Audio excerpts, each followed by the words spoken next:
Jerks. Chilly out today. I did turn on the heat last night. I couldn't make it to November, end of November for Thanksgiving. I turned it on last night. I'm wondering if you all turned on the heat last night. It was just me.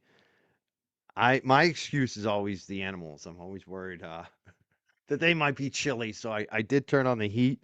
It's still a little chilly down here. I'm in the room that is always the coolest when I'm in my studio, so it's I'm a little bundled up, even though the heat is on. But I did turn on the heat yesterday. I wonder if everyone else turned on the heat last night. Yeah, I had a jerk blanket, John. I definitely had a jerk blanket going. I'm all blanketed up now. I got like triple layers on. Walking dogs today. I'm gonna be in and out. Um, I just want to check in with everyone where you still have AC on. Oh my God, in Florida. Oh my God, that's crazy. Yeah, no, it's not even that cold out, but it feels cold because we're used to the summer still, and it's like now November really has hit in New England. You can feel the chill. It's still not winter, but it's fall. It is definitely a fall day today in New England.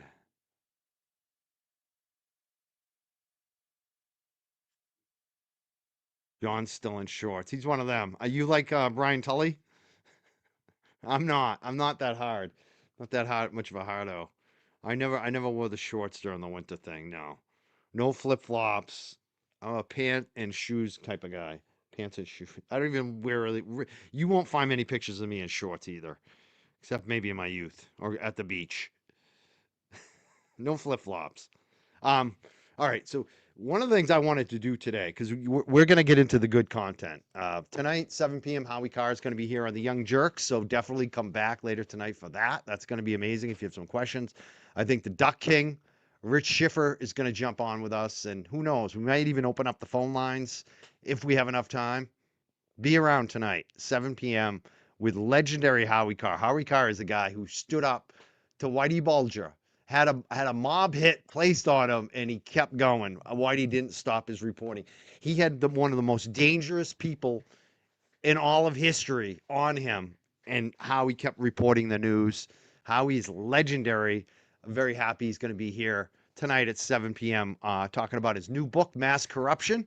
If you haven't gotten it, you better get it soon. It's a really good book, has a lot of content in there from Sandra Birchmore to Karen Reed to a lot of other cases all over New England. So I'm looking forward to that tonight at 7 p.m. Come back here for that.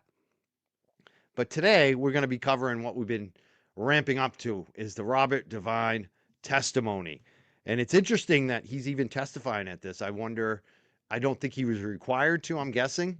I don't know how the post commission really runs their administrative hearings, but he's testifying, which is, I think, a little unusual. We get to see somebody in his position actually speak publicly. We're going to get to see what he says. We've heard a lot about it. I haven't actually watched it all. I've seen a few clips of it. I did kind of talk about one of the victims, alleged victims of his, called me yesterday crying about his testimony.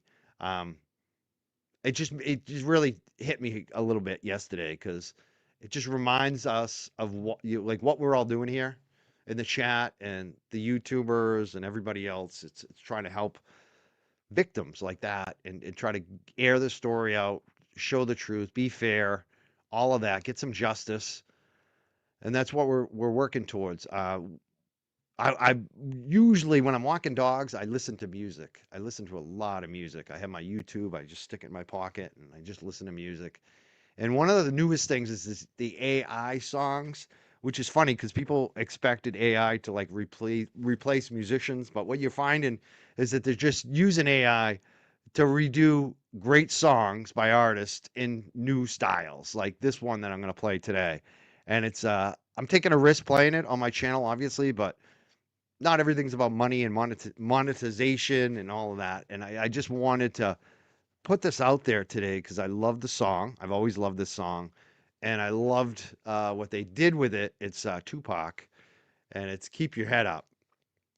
And the reason I'm doing this song today is because of the lyrics and the words and what we're here for. A big part of this, big part of the community, a big part of who watches this show and who we advocate for. It's women. And if you stand up for women, if you're somebody who is going to stand up for justice for women, I want to see a one in the chat. I want to know if you're here for the women, because I think it is time to fight for the women. I really do. I think it's well beyond time. And I'm going to dedicate this today to my own mom. Number one, my own mom. She was a welfare mom. We were a welfare family. I was the firstborn. It wasn't always easy, not at all. It still isn't, even with my mom. But she made me who I am, and I'll always love her for that. And it's funny how some people think some of the criticism online, they think I'm soft, and it's funny as hell because you don't know. You really, if you knew my mom and you knew my siblings and all of us, none of us are soft, and it's because of my mom. I may have a soft side, a nice side, which it took me a long time to develop, but we are all in my family. Nobody is soft. Let me just say that. There, even on my dad's side, like everyone is a worker. Everyone gets their shit done. But the thing I want to say is, there's so many women that are suffering. I heard from one of them yesterday. This song goes out to her. It goes out to Karen. It goes out to Kelsey. It goes out to all the single moms, all the moms, all the women who are in the chat today. If you think it's time to stand up for a woman, to fight for a woman, I want to see that one in the chat right now. This song is for you, all of you, my sisters. I got a couple sisters. This is for them, my stepmom, my girlfriend. This is for the women today. And I just love you all. I can't tell you how much I love my audience. Like, it's funny when I see the criticism and I'm like, do they actually know what's going on in my life? Because I am so happy, and I'm so happy about who's here, and what we stand for, and what we're doing, and what we'll continue to do, and for our mods too. We got some moms. We got 5 women who mod our chat. This song is dedicated to all the women and anybody who is struggling out there. Anybody, man, woman, child, adult. If you're struggling, this is your song, and this is one of the songs that kept me going. This is a different version. It's more the R&B Motown version of it, which I like. It's awesome. I'm going to play it. But if you're struggling, keep your head up. Keep your head up. And keep listening to the positive music. It makes a difference on your spirit. And think about better days, because better days do come. If you just hold out, if you just keep your head up. Like, I know this for a fact. I have been through some of the worst struggles you can imagine. Maybe not on the level of the victim that called me yesterday, but I'm just saying, I've had those calls where in my early 20s where I thought I was going to die, you know what I mean, from cancer and shit like that. So, and a lot of it is a mental mindset. And you could be surrounded by tragedy and hopelessness, but if you can keep your head up, better days are coming. It means a lot. And I just want to encourage you all. And I want to thank you for all of your encouragement out there. So this song's dedicated to all the women, anyone struggling out there today. This is for you. Little something for my godson Elijah. And a little girl named Corin. Some say the blacker the berry, the sweeter the juice. I say the darker the flesh, then the deeper the roots. I give a holler to my sisters on welfare. Tupac cares if don't nobody else care. And I know they like to beat you down a lot. When you come around the block, brothers clown a lot. But please don't cry, dry your eyes, never let up. Forgive, but don't forget, girl, keep your head up. And when they tell you you ain't nothing, don't believe them. And if he can't learn to love you, you should leave him. Cause sister, you don't need them. And I ain't trying to gas you up, I just call them how I see them. You know what makes me unhappy? When brothers make babies and leave a young mother to be a pappy. And since we all came from a woman, got our name from a woman, and our game from a woman, I wonder why we take from our women, why we rape our women, do we hate our women? I think it's time to kill for our women, time to heal our women, be real to our women. And if we we don't, we'll have a race of babies that will hate the ladies that make the babies. And since a man can't make one, he has no right to tell a woman when and where to create one. So will the real men get up? I know you're fed up, ladies, but keep your head up. Keep your head up, ooh, child. Things are gonna get easier. Keep your head up, ooh, child. Things will get brighter. Keep your head up, ooh, child. Things are gonna get easier. Keep your head up, ooh, child. Things will get brighter.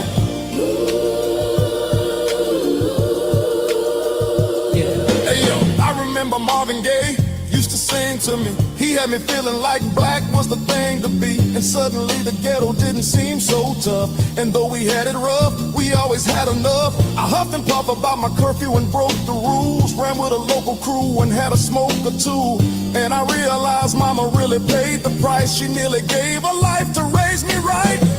And all I had to give her was my pipe dream of how I'd rock the mic and make it to the bright screen.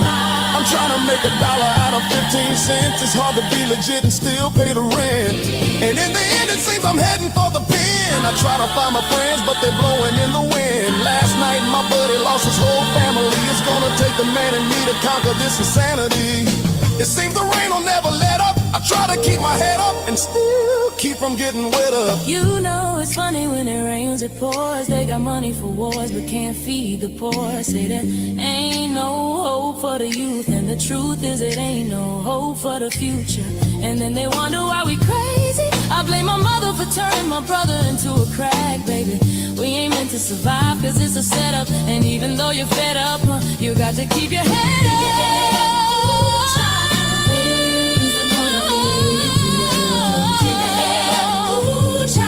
Things will get brighter.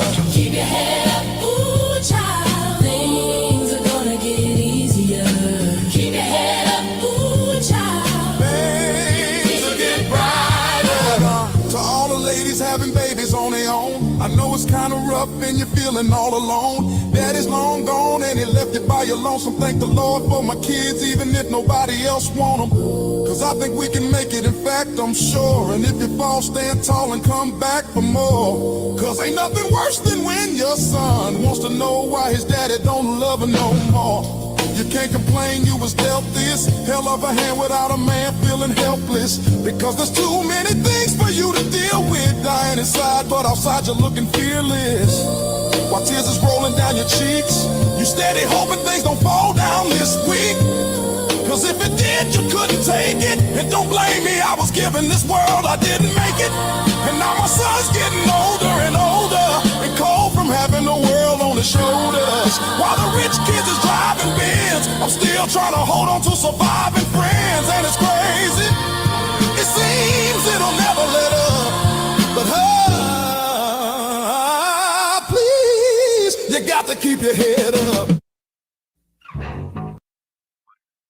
So good. So good.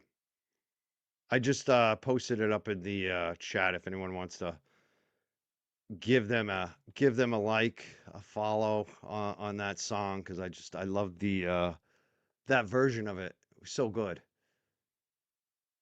Yeah, I just let me make sure it's in the chat. I think I posted it in the chat. Let me make sure I posted the right link. I gotta get it on the right video feed. Hold on a second here.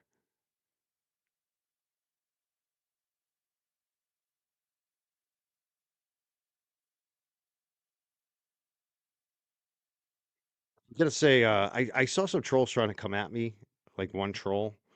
There's like nothing you can say or do to me. Like that's the thing. It's like I love that you waste your time and you watch.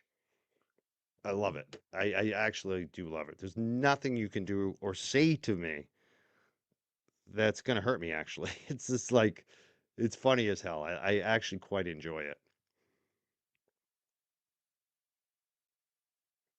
Of course it won't come out. It looks like we already got copyright whacked on it. I knew it.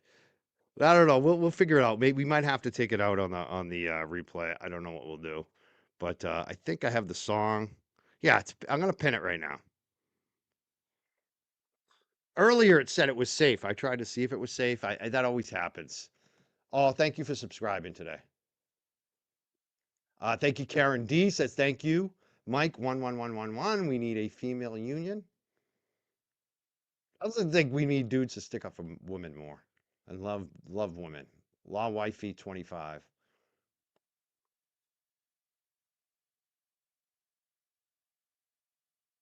Oh, it's funny. I love it actually. I like having the trolls. Because when you have trolls, that means you're doing well. Like they're actually that jealous that they're sitting there watching you, looking up your shit, trying to figure out stuff about you. It's like, oh wow, you're in deep. You're in deep. I must be important. Excited for the Howie Carr interview tonight at 7 p.m. Me too. I can't wait. It's gonna be fun.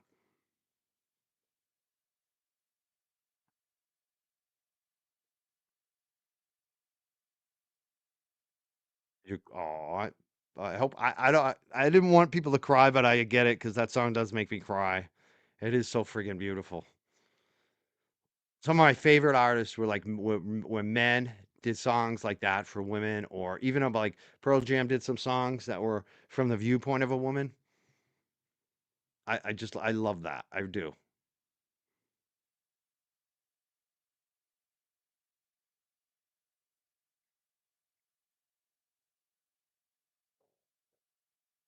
A victim call. All I can say is I heard it from a victim yesterday. I haven't heard her full story. I just kind of know from some things that have been shared around. Let's put it that way. Um, and the exact words were from her through the tears was that I just watched Robert Devine on the stand and all he did was lie. And that's why she called. She wanted me to make sure that I relayed that there's a victim watching that. And she's just crying her friggin' eyes out because this guy's fucking lying about her. You know? Loopy Lass says, "We love you, Mike. Thanks for respecting us on here." Well, thank you for supporting me. I'd be shit without women in my life.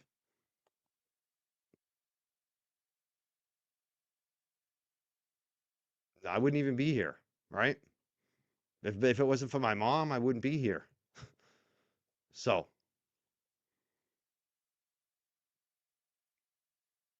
and one thing she did make me was tough. All of us are. Sometimes we're too tough.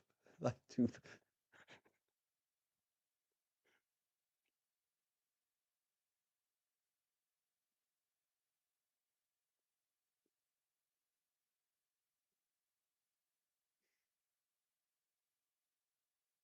All right, let's play the video. Like I said, this is going to be a tough video to watch today. Not going to be easy for us or any victims watching it. I'm sure most of them have already watched it, but we're going to watch it together now.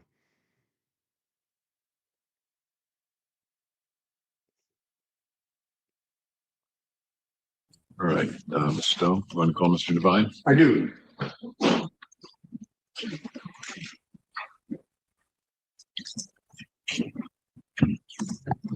Mr. Devine, raise your right hand, please. You swear to tell the truth, the whole truth, and nothing but the truth. All right, may I have a seat? Mr. Stone? Sir, can you please state your name and spell your name for the record? Robert Devine, Devine, And, what town do you live in, today? Stoughton, Massachusetts. What do you do for work right now? I'm an attorney How long have you been an attorney? for the last 4.5 years. Do you know when you get sworn in as an attorney? I did. I was January 11th, 2021. What did you do that day? Well, the COVID precautions was still in effect. So my family was gathered around in my dining room. I was sworn in at about 1 o'clock in the afternoon. Then I went with my wife to the post office where we had to mail in all my paperwork. Then my wife and I went and had a few drinks at the Stone Forge restaurant in Easton. We came home, picked up my 2 kids, and we went in town for dinner at Morton Steakhouse that evening. spent the whole day with your wife. the entire day. That's why I want to ask you about your background. What is your background as far as law enforcement goes? I joined the United States Coast Guard in 1993. I was 7 years active duty, 3 years in the reserves. I was awarded 2 Coast Guard Achievement Medals. I was awarded 4 letters of commendation. I was put in charge of the Marine Environmental Response Unit for the city of Boston. When I ended up in Stoughton, I happened to be living there at the time. I wanted a more stable home life because I was being moved around every few years. I got hired in 1999. I was appointed to juvenile, I believe, in 2001. I was promoted to the rank of sergeant in 2004, lieutenant in 2006, and I was the second in command of the department in 2008 until 2015. And what happened in 2015? In 2015, I had an issue in my marriage. My wife and I weren't doing well. I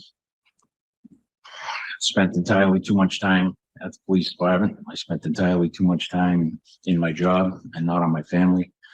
I had years of built up trauma that I unfortunately really wasn't aware of. The way I explained it to my therapist was I would have things happen and I would put them in a box and I would put the box on a shelf. And then toward the end of 2013 into 2014, there was a young girl, looked like my daughter, got run over with a box truck and my shelf broke. And I would walk around, I would start crying and not know why. I was stretched tighter than a drum at work because I didn't have much support there. And my marriage crumbled. My wife and I separated. We drafted a divorce agreement. That was the route we were going to go. I engaged in a relationship with another woman. I probably should have waited until I was divorced. Let's back up. So you broke up with your wife. You actually drafted a separation agreement. Yes. Did you get filed in any court? No. And when you physically separated, you moved apart from each other. Yes. And after you moved apart, did you have a relationship with another woman? I did.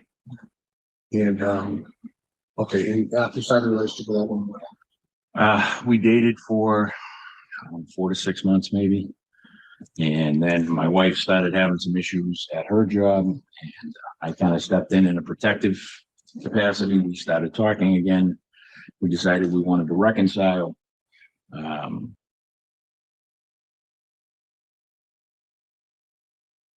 Okay, so you asked her what? Asked someone at the department to do something for you? Yeah, I asked, I asked one of my detectives who specialized in pulls if she could do a pull with my cell phone because I just wanted to have a complete record of what may have been there.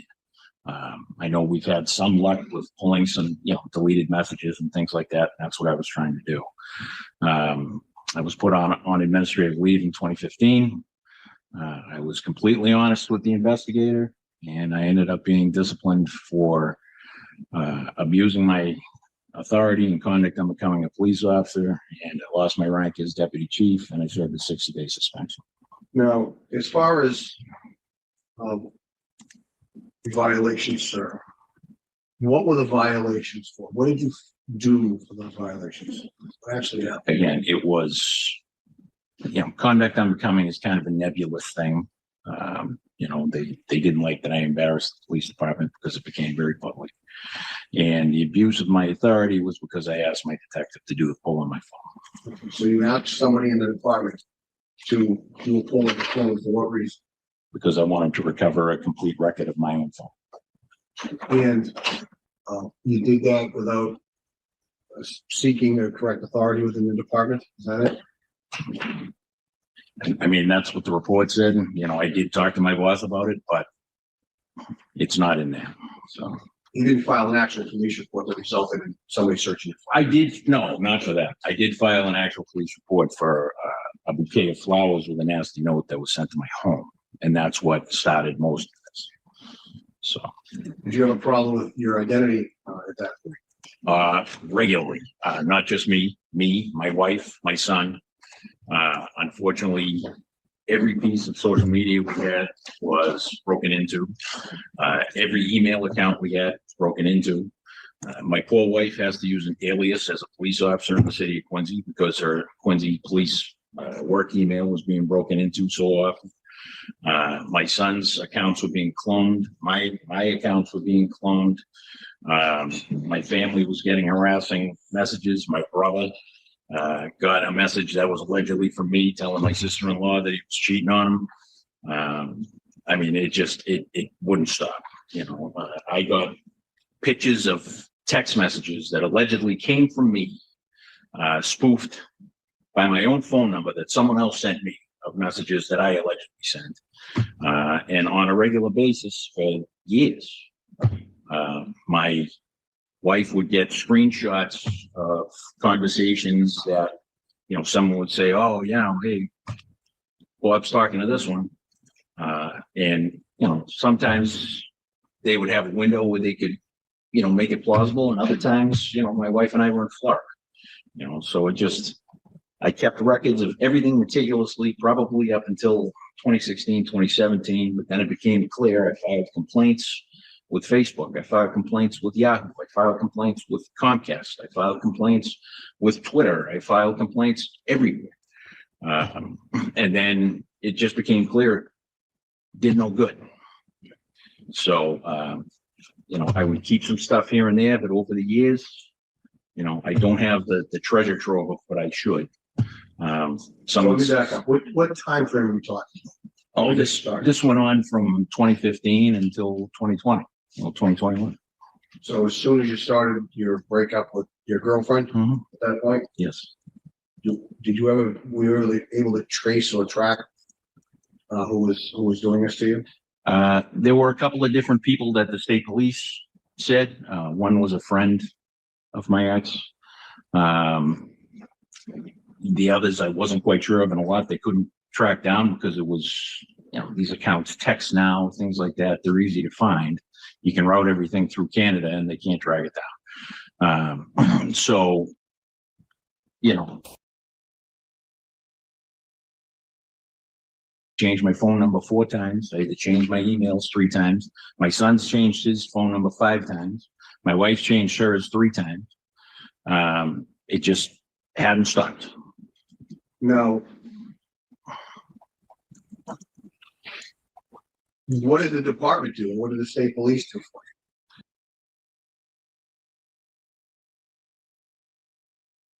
you? So one of the violations, correct me if I'm wrong. Can the witness finish the question Sorry. or his answer? I mean. Yeah, let's just wait till your lawyer's done. Yes, sir. So that would be a violation. Yes. And as a police officer, you should have done what? I should have reported it. You didn't report it. No, You didn't want her to be. I didn't want to get in trouble. No, So I just wanted to stop. that was part of the internal investigation report from 2015, correct? That's correct. Now I want to back up. I started doing your background and I don't think I finished. Do you have any letters of recommendation? Letters of commendation? I have 4 from the Coast Guard. I have multiple from the police department. You ever appointed supervisor of the year? Yeah, I was the supervisor of the year. I was also the police officer of the year as chosen by the VFW in my town. FBI Deployment Association? No, I was one of 11 instructors nationwide for the FBI Law Enforcement Executive Development Association. What does that mean? I basically teach chiefs how to be chiefs.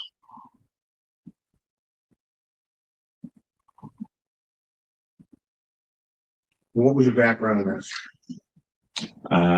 Well, frankly, when I got on my police department, it was a mess. There was a lot of issues that had to be corrected. There was a lot of politics. And when I took over my position, I was determined to try to turn things around. And one of the things we did to do that was to get the police department fully certified. I managed to do that. And I managed to at least in some measure, turn around the reputation of the department. Obviously I didn't help matters in 2015 myself. I mean, that's on me, but the fact of the matter is that I did a pretty good job up to that point. So I want to go back to the 2015 internal investigation. You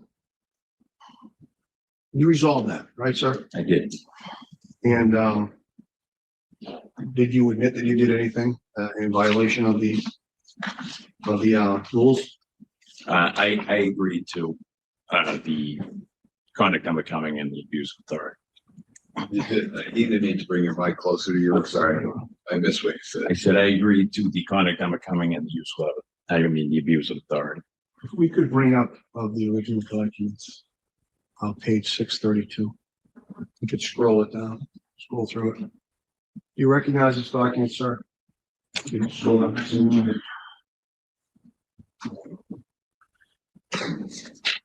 Going quick. Yes. What is it? It's the agreement I signed with the town to take my punishment. And at the time, before you were disciplined, what was your rank? I was the deputy chief of police. I was often the acting chief of police because my boss was always injured. And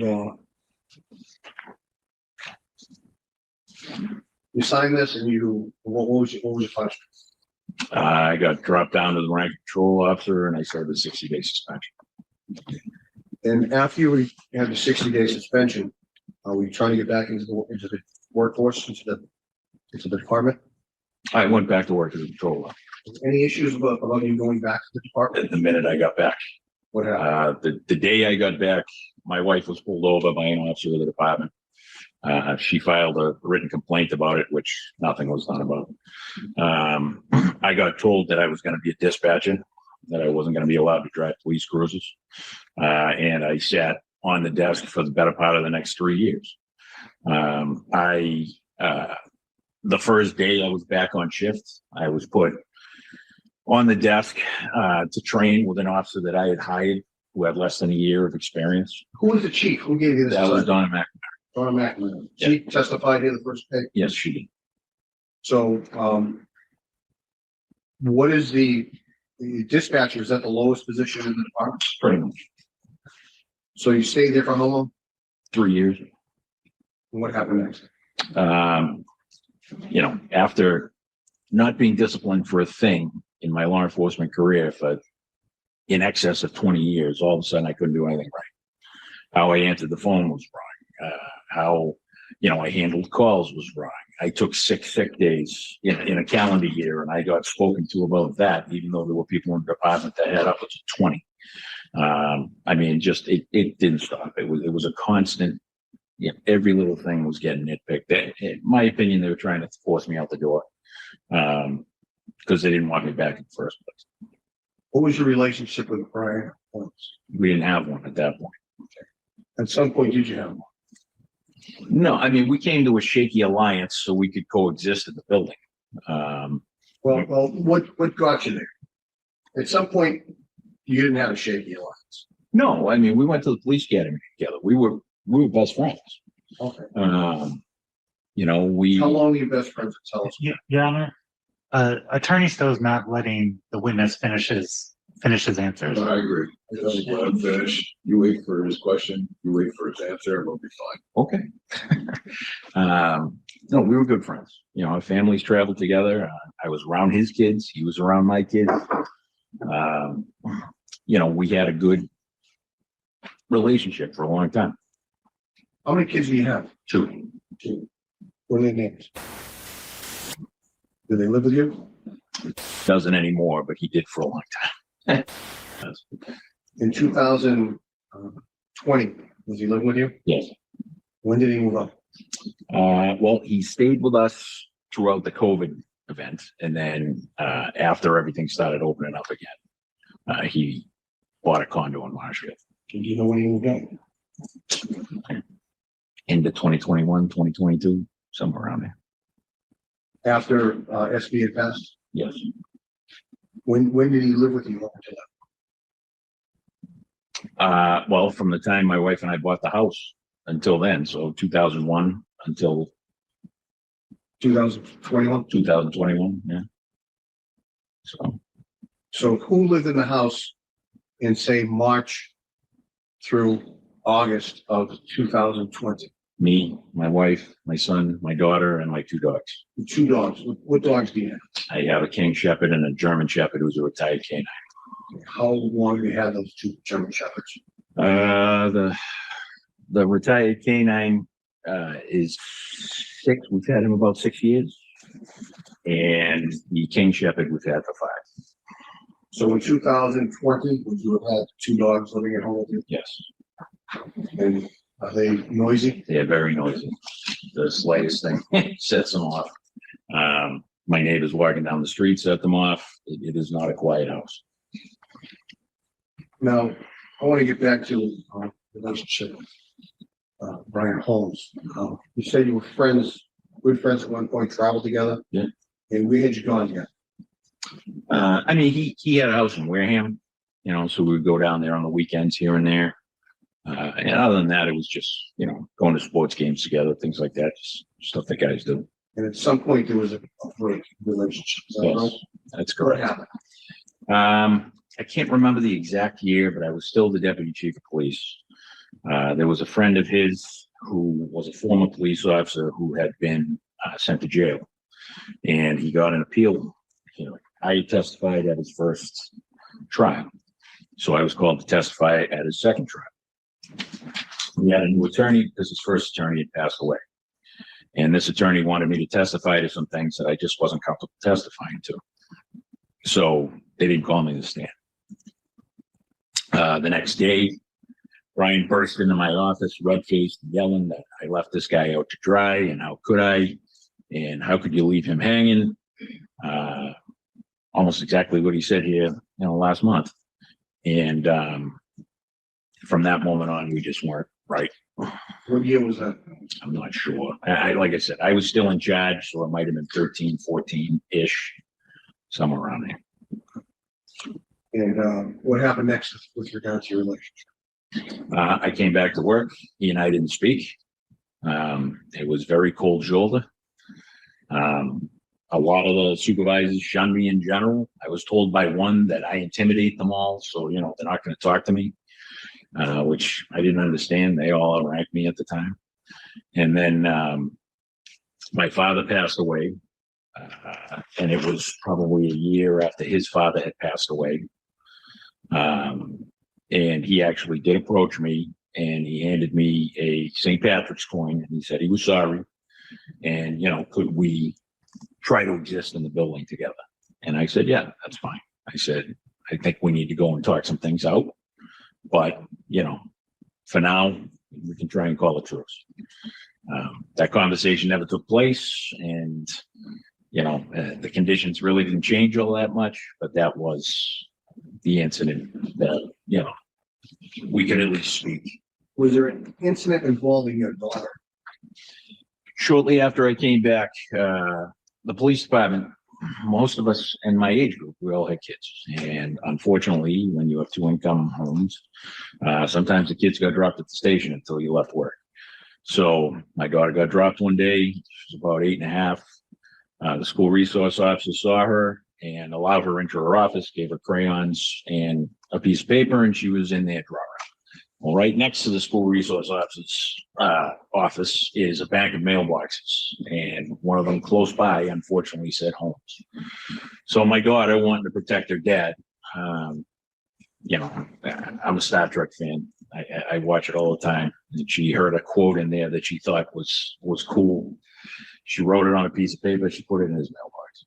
And that's the quote, something to the effect that vengeance is best served cold. Yes. And what happened? I got pulled off of shift by Lieutenant John Bonney and handed a letter that said that an internal affairs investigation had been opened up against me. He wouldn't tell me why. I didn't know why. And then finally, after pressuring him a little bit, I said, you can't send me home like this. He said, well, why don't you ask your daughter? I said, okay. So I went home and I asked my daughter. She told me what happened.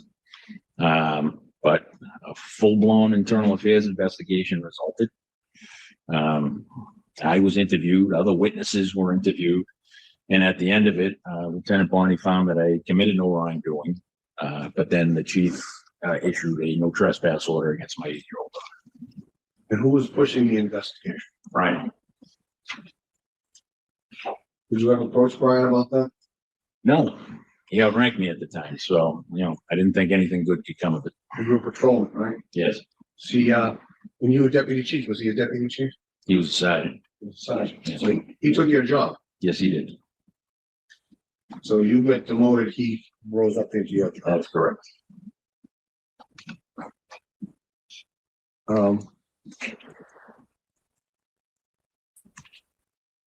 With regard to, you ever heard of the Oasis program? Yes. What is that? It is the Organization Against Substances in Stoughton. It's a model anti-substance abuse program that I started with a handful of other stakeholders in the town. And it's been running now for 23 years. Probably brought about $10 million into the town for drug prevention. And that's something you started. Yes.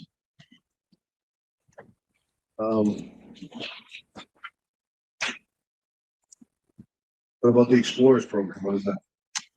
Well, I was working midnights. I got approached by the police chief to ask if I wanted to become a juvenile officer. I had only been there a couple of years, so I didn't put in for the job. He approached me, but I wanted off midnights. So I said, well, if it's going to get me off midnights, then sure. What year was that? 2001, I think. So it was good. So you were looking for something to get off of it? Yeah, it was either 01 or 02. It was in that ballpark. But I just wanted off midnights. But he told me with that job came the Explorers program and the Open Gym program. And the Explorers, originally it was a scouting outfit, and I have no experience of that whatsoever. There were probably about 10 kids in it when I first took over, and I didn't really know what to do with it. So I asked them what they wanted to do, and I floated the idea of maybe, a junior police academy. They jumped on that, and I had some experience doing it in the service, and I created a 10-week program that was centered around discipline and learning the ins and outs of police work. And Miss Hogan was here earlier and testified? Yes, Was she in that program? she was. And was SB in the program? Yes, A lot of people in the program. yes. Over the years, I probably put 500 kids through, minimum. And what was your tenure in the program? How long were you in it? Well, I ran it as part of being a juvenile officer from the time I got appointed until the time I got promoted to sergeant in 2004. I handed it over to my replacement in juvenile, who was John Barney, and it fell flat. Nothing was done with it. So I had a bunch of parents calling me, asking me, "You're going to do this spring, blah, blah, blah." So I talked to the chief about it. I said, listen, if there's time in it for me, I'll continue to try and get this thing off the ground if you want me to do it. And he said, yeah, sure, do it. So I did it for some overtime, some compensatory time.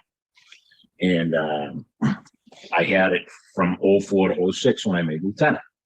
We got a new juvenile officer, and I tried giving it to him. And the same thing happened. So I ended up having to step back in about 2007. And then I tried one more time to foist it off on an Officer Gagney because he said he was interested, but he didn't have the commitment for it. So unfortunately, I had to take it back over again. But my last class was in 2014. What is Open Gym? Open Gym was a program that was designed to keep kids busy during the hours of the end of school until 5 o'clock, when they were the most likely to be the victims or perpetrators of crime. So we opened the middle school gym.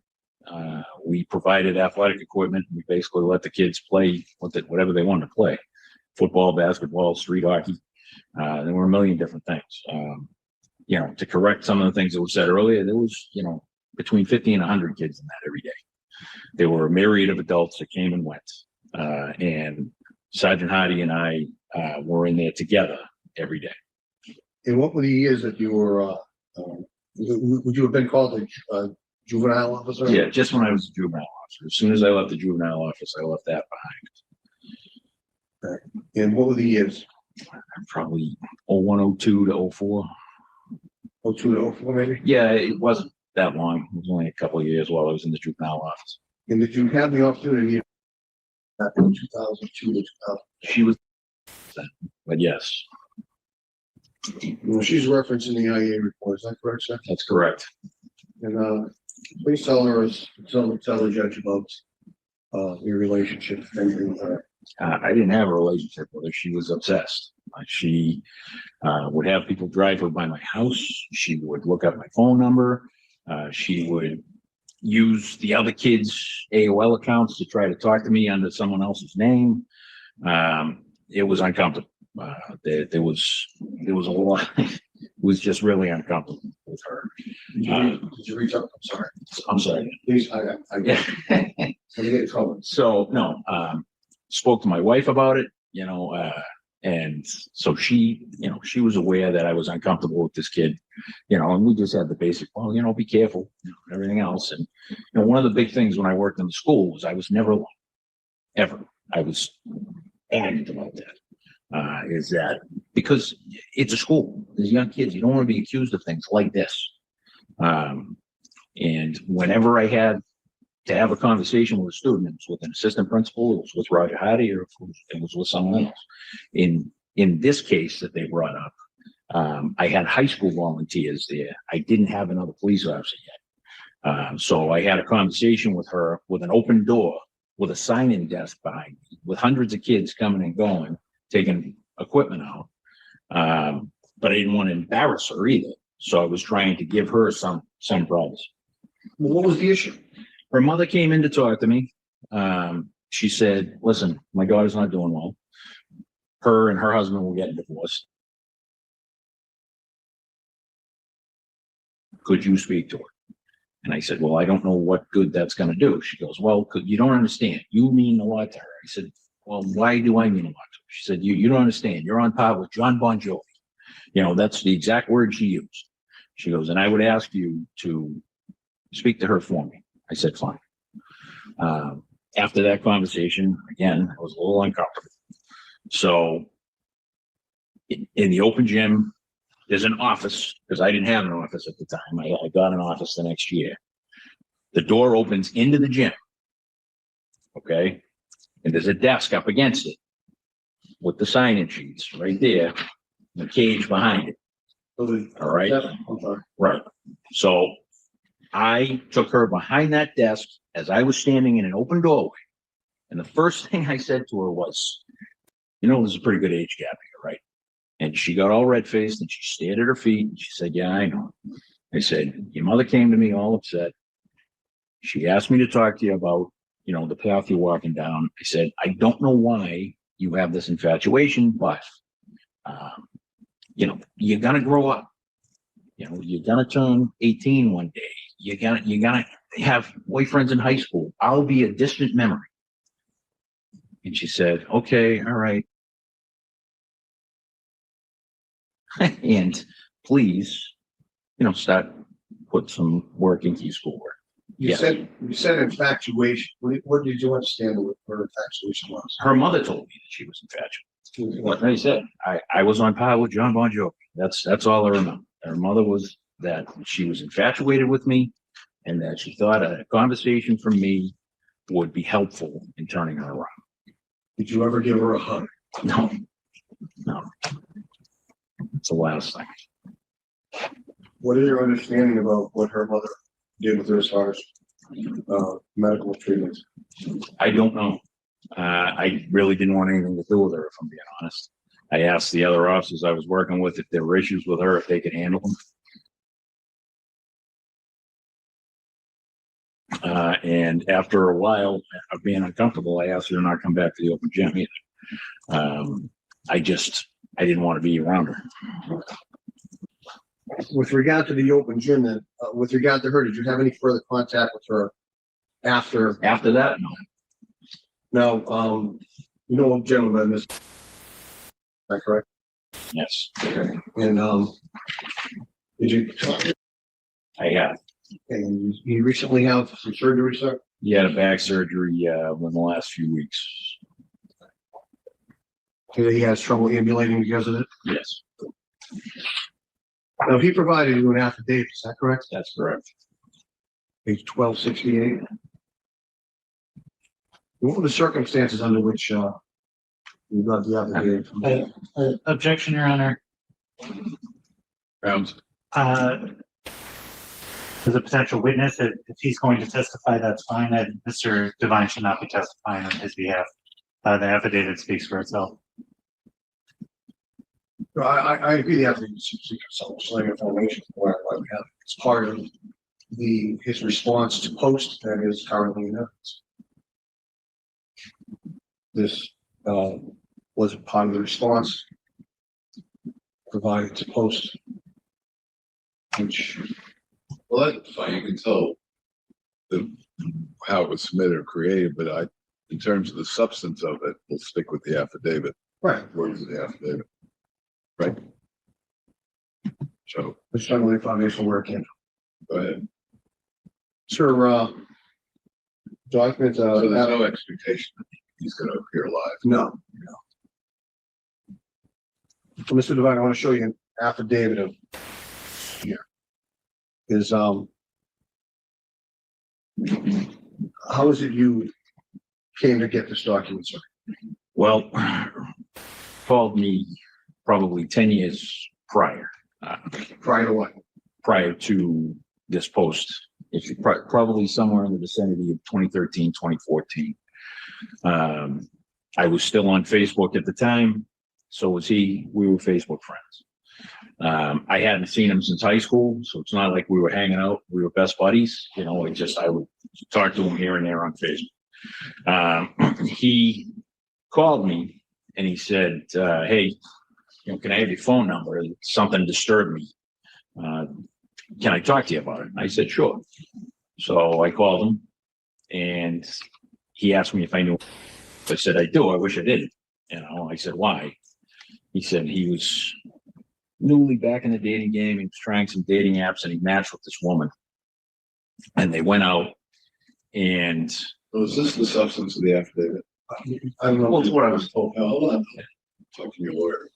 Yeah, Judge, I think there is in the affidavit. So that's where it comes from. I don't want the witness to be testifying about what somebody else said if in fact the affidavit is available. Right. And this goes to use, this is conversation, this isn't necessarily the affidavit, but there is information in the affidavit that's overlapping.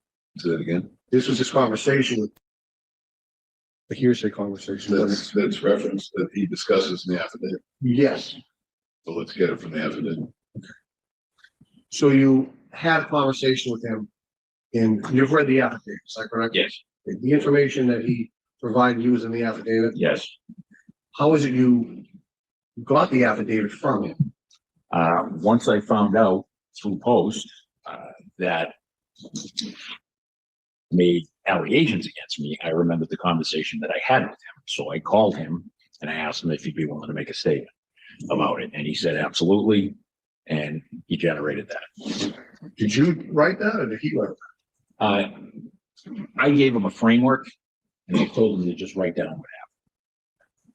Did he type it out? Or did you type it out? No, he typed it out, but I gave him like a template that I used. So Okay. So, Where's that at? That's the page, 1270, 1270. 1269, oh, it's 3 pages. 12 starts at 1268 and goes to 1270.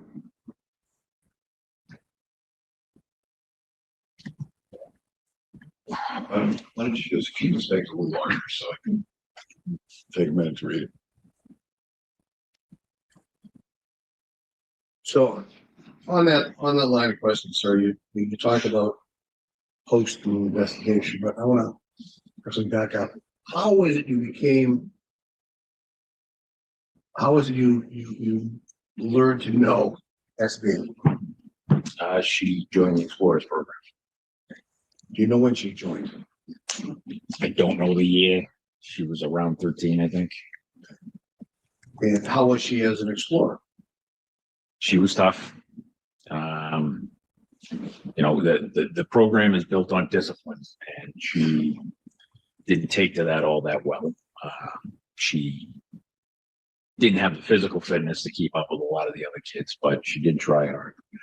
I had a lot of kids in the program that, for lack of a better way to put it, they gravitated to it because they had nowhere else to go. She was kind of one of them.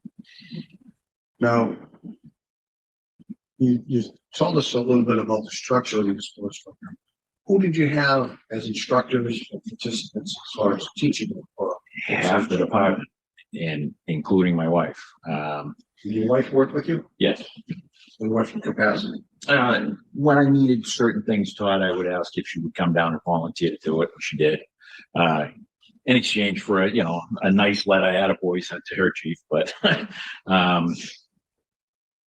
I mean, Brian Holmes was an instructor. Donna McNamara was an instructor. The Firewall brothers were instructors. Lieutenant Hardy was an instructor. Billy Tracy was an instructor. Jay Owens, Dan McGowan. I mean, I could go down the list. It was pretty open to just about anyone who had some level of knowledge that I could take advantage of, and it spared me from having to teach every class. You try to get others to embark in knowledge. Youth. Yes, And how old are these? usually range between 13 and 18, 13 and 17, because usually the seniors will be. So. And with regard to SB, what experiences do you have teaching her within the program? She could be disruptive, and she could be an issue, and some of that was maturity, and some of that is just she liked attention. But that was about it. Did you have any friendly relationship with her when she was in the sports program? No, she was a student. That was it. Do you know her age when she was in the program? Her age? Like I said, I want to say it was 13 to 16, but I'm not entirely sure. And you left the program in 2014, right? That's correct. And are you aware that she left the program in 2016? I didn't, but So after 2000, well, she was in the program. Was she ever to your house? no, never. When you left the program in 2014, did she ever come to your house to the present? No. Now, how did the students communicate to try to get you messages within the Explorers program while you were there? I had students, usually seniors. They were the only ones that had my work cell phone. I had 2 cell phones. I had one provided by the department, and I had my own. They had my work cell phone number, and they were the only ones allowed to contact me. If anyone had any issues or anything like that, they had to go through them to me. And was SB one of those Never. students? No. Did you ever provide her with any of social media contacts? No, I mean, we had a Stoughton Police Explorers Facebook page, and people would interact on that. But that, to the best of my recollection, that was all. So So what happened to that Facebook page? I have no idea. And did you have your own Facebook page back then? I did. What was your Facebook? What was your, I guess, contact name? Bob Devine? And did that change? No, Do you still have that? no. When did you get rid of anyone? I deactivated it in 2014 because of all the issues that were going on with my family being harassed. I tried to reactivate it when I went back to work in 2016, hoping that things could move forward. And as soon as I did, it started being attacked again. My family started getting harassing messages again. So I deleted it permanently. Did you ever open up another Facebook account? No, Did you ever open up a Facebook iMessage account? you mean a messenger? Messenger account? I've never even had the messenger app, and I've provided that to post. Provided what to post? A full record of my entire Apple download history from 2010 until now. I never had that app. You provide that to Mr. Holmes, Brian Holmes. I did. You did? Yep. When was that? when I returned my package with the 17 answers to the questions. Everything I provided to Post, I provided to him first. Now, with regard to your wife was what's called a RAD instructor. Yes. What is that? Rape aggression defense. It's a women's self-defense program. And did SP partake or participate in their class? She participated in a class in Quincy. Yes. When was that? I believe 2019. 2019? I believe so. And had you had any contact with SB between 2014 and 2019? No. Well, I mean, other than no, because I was still inside. It was still on the desk. No. So describe for us your understanding of the incident. My wife was trying to teach her class like she normally does, and she teaches about one a week. And she's an animated instructor, but the class has to be structured, and was having a tough time sticking with that structure. So after the class was over, SB walked up to my wife and asked for her phone number and said, "Could you mentor me? Could I get a ride along from you? Could I, do all these different things?" My wife was kind of in a rush to pack up everything for her class. And she said, "Yeah, okay, sure." She gave her a phone. She came home, she talked to me, she asked me if I had heard this name before. And I said, "Yeah." I said, "Why?" She was in my class. I said, "Okay." She goes, "Well, she was looking for me to mentor." I said, "Absolutely not." I said, "Don't do that." And she asked me why. And I said, "Because every time a police officer gives her contact information, it never stops. She ends up having to be blocked." She got blocked by several of the female officers on my department, several other people that I know. Officer Shannon Isabel, Officer Heather Cheever, Brian Kavanaugh. Just to name a few. Sandra, I believe Sandra Barrett. So my wife went back to teach the second night of her class. Showed up. SB showed up, and she confronted my wife angrily that my wife hadn't answered her text messages, that she hadn't scheduled a ride along for her yet. And my wife's not the type to put up with that. So she basically told her to shut her mouth, and it's not happening now. So the class started.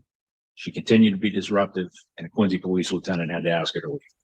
And that was in 2019. Yes. And what happened with regard to SB and your wife? So far as I know, that was it. My wife had a traffic issue coming home from that class where she said a car she thought tried to run her off the road. She can't say for sure that it was SB, but she can't say it wasn't him. So now you said at some point you got off the desk, and that was a dispatcher's desk? yes, Okay, when was that? I believe it was toward the end of 2019. I was still in school. So What do you mean by you're still in school? I was still in law school. So it was toward the end of 2019. I got told, hey, you can go back on the road now. And I started working, taking calls for service again. And in 2019, did you have a conversation with Mr. Holmes about your cell phone being changed? I did. I changed my cell phone number for the fourth time. And Mr. Holmes noticed that I had. So as I was walking by his office, what used to be mine, he said, "Hey, can I talk to you for a minute?" I said, "Yes." He said, "I noticed you changed your phone number." I said, "Yes." He said, "Can I ask why?" And I told him, I said, "I'm still dealing with the same nonsense that I've been dealing with for the past 4 years." I said, my phone number is being hijacked. I said, my emails are being hijacked. I'm finding piggybacked accounts on my emails. I said, it won't stop, And he said, "Well, do you want the department to get involved?" And I told him, absolutely not. Do I want the department to be anywhere near this? Because the last time that happened, I got triple demoted and nothing happened. So he said, "Okay, well, if that's changes, let me know." And I said, "All right." And that was the end of the discussion. And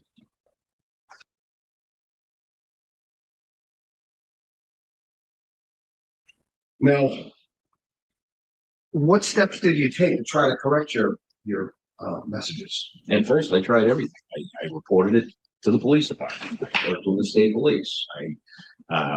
We spoke with the victim witness advocate in Norfolk County. I reported complaints to Facebook and Twitter and Yahoo and Comcast and Google, and every complaint I could possibly make, I made. And it didn't stop a thing. Now, we can look at the original documents, page 1279. Mr. Devine, I'll suggest to you that this is part of your submission to post, which begins at page 1246. So your response to post is at 1246. And this is one of the exhibits that's part of what you submitted to post. That's correct. And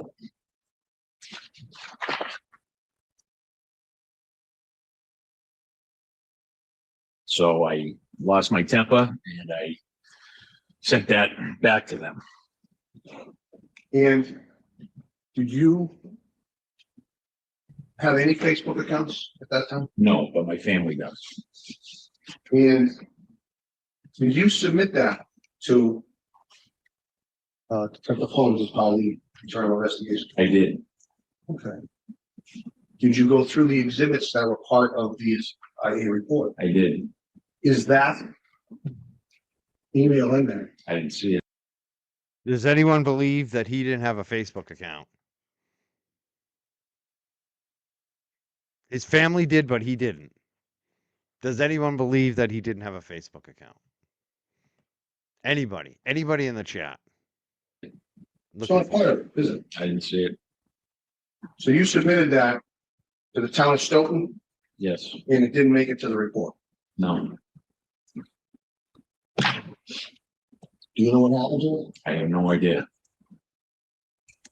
What if any, so now at some point you get out of the office.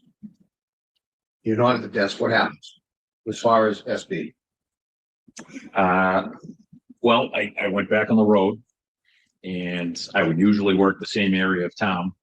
And there were a handful of places where I would put my police cruiser. There's a church, there's a golf course. But I mean, they're generally centrally located places, where I could respond to calls. And without fail, if she saw me, she pulled in, she would ask if I wanted a coffee or anything else and want to try to strike up conversation. And what did you do? I spoke to her briefly, usually because I didn't really want to get into it with her, but if I was parked, like in one case in the golf course, it's a deep parking lot. So if I was parked toward the back of the parking lot, I would stop her and I would bring it up to the street level so that I was at least visible. And why did you do that? Because I just didn't like being alone with people. And did she, what if any sexual talk did she have? She would. Objection. Leaving. No, throw the cat's out the bag. You can answer the question. She would proposition me here and there, and I would tell her no. Now, would she, what if any words would she use? Would she use any specific words with you? A couple of times she asked me why I wouldn't just give in and railed her. And you actually told that, you gave that as in your statement, is that correct? Yes. And, had you ever heard that term before? Not before then. Is that a term you use? No. Do you know if that's a term that has popped up in her journal? I don't remember. And how often would you see her? She usually pop up, once a week, once every other week. And where would you find her? The same places I usually put my police. Did she ever show up with somebody? Not that I remember. Just for clarification, what period of time are we talking about now? This would be beginning of 2020 until she passed. How often would you see her? Like I said, once a week, maybe once every other week. And would you ever see her outside of work? Never. And the term rail, that's not something you made up, right? No. And were you privy to any journals that you may have had? I did see the journals as part of the evidence. I'm sorry. Objection. I don't know. Objection. Subjection, you're a lawyer. Sorry, sir. My fault. Objection sustained, that's deleting. But you use that term. Objection. Oh, sorry. Withdrawn. Sorry. Your Honor, I'd like to draw the court's attention to page 915. 915, Your Honor, part of the journal. I'm going to object to this if the witness is saying that he doesn't recall. This is a document that SB created. I don't think you can refresh his recollection. Based on an exhibit that he reviewed to testify that somebody else drafted. Right, here, if this is an evidence, it's an evidence. It's an evidence. Yeah, but what's the point? Well, that's not a term that you made up, right? No. That's also. We have an objection, give me a chance to rule on it, and then we'll proceed from there. So I just all I'm doing is considering the fact this document is an evidence, and Yeah, just like. It's just that such an unusual term. right, you'll have time to argue. So.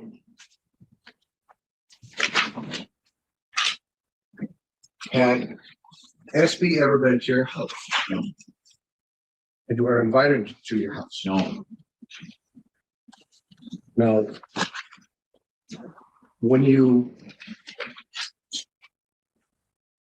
went for your statement, the internal investigations, who was present with you? It's an attorney, Pat Bryant, and little investigator Littleine and Freeze. And did you know what the investigation was about? I have no idea. Did nobody tell you? I was told in generalities that it was regarding SB, and that's about all I was told. And because she had recently passed, right? Yes. And were you privy to any information? Were you privy, for example, to Monty Briggs records? No. Were you privy to a journal or any other documents? No. And when you went in, did your attorney make a representation or make a statement on the record? He did. And what was that? That the department wasn't following their own policies, procedures by not at least informing us about what the focus of the investigation was. And what was your experience, if any, doing internal investigations? I used to be the head of internal investigations. And is there a policy relative to informing? There is, I wrote it, What is policy? that you have to at least give a skeletal structure of what is being investigated to the person before the interview. And was that afforded to you, that opportunity afforded to you? So you went in blind? Yes, Did you try to cooperate? I did. You provided statements to them? I did. Statements were true, to the best of your knowledge and ability? They were. Well, back to that. There was an incident that was alleged by, I believe it was Officer Tracy, Yes, and where there was and the IA report says there was a student in your office. yes, Do you recall that incident, sir? I do. Please tell the judge what happened. There was a 23-year-old spin instructor in her workout gear in my office who was going to help me work out the Explorers once they had all arrived. She is that description. She's a little older than 21. She did have short brown curly hair. Her name had nothing to do with It had nothing to do with what? nothing to do with Was she an explorer? at one point, but it was years prior.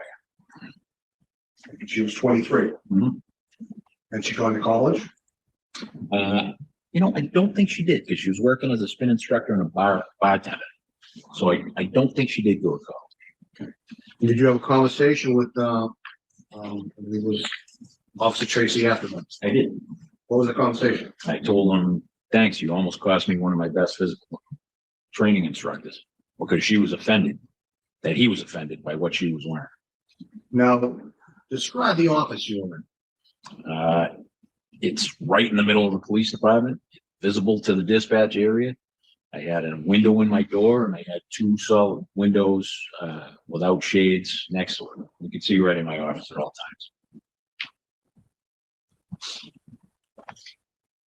times.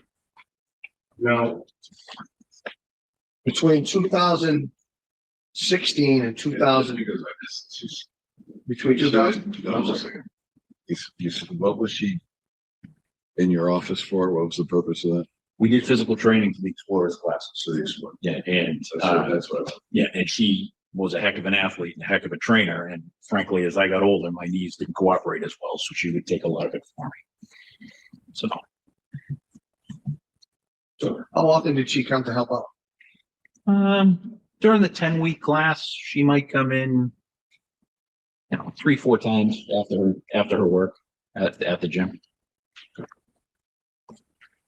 Now,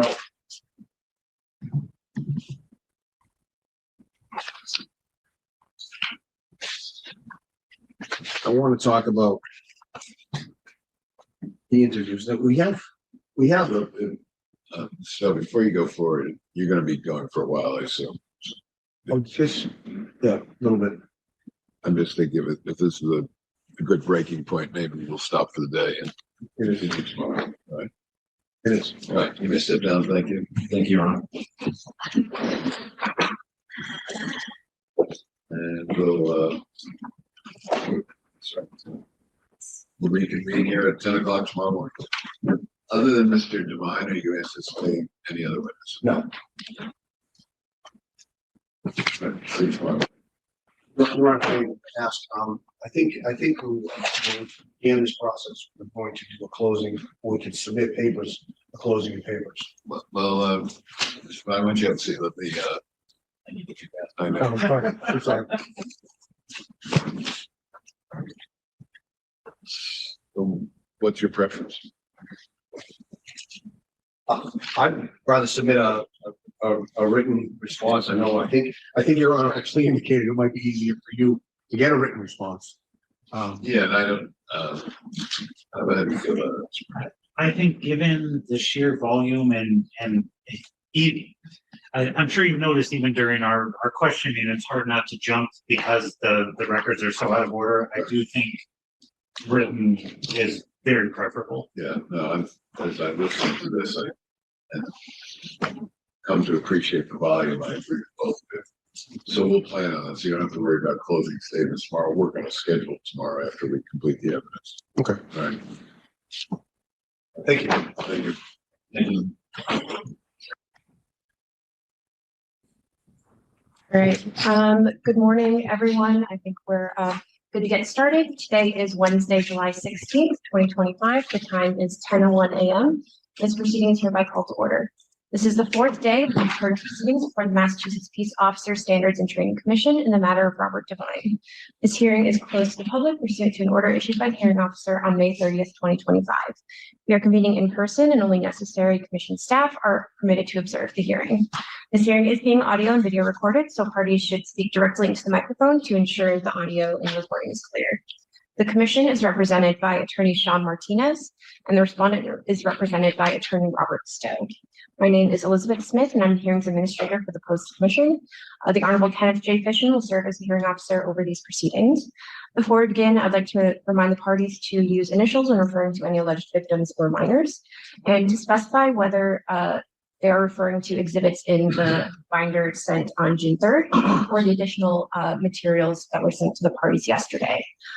For exhibits in the binder sent last month, please use a page's specific dates number that can be found at the bottom of the page, starting with post, Devine, closed hearing. And this matter is now before Judge Fishman.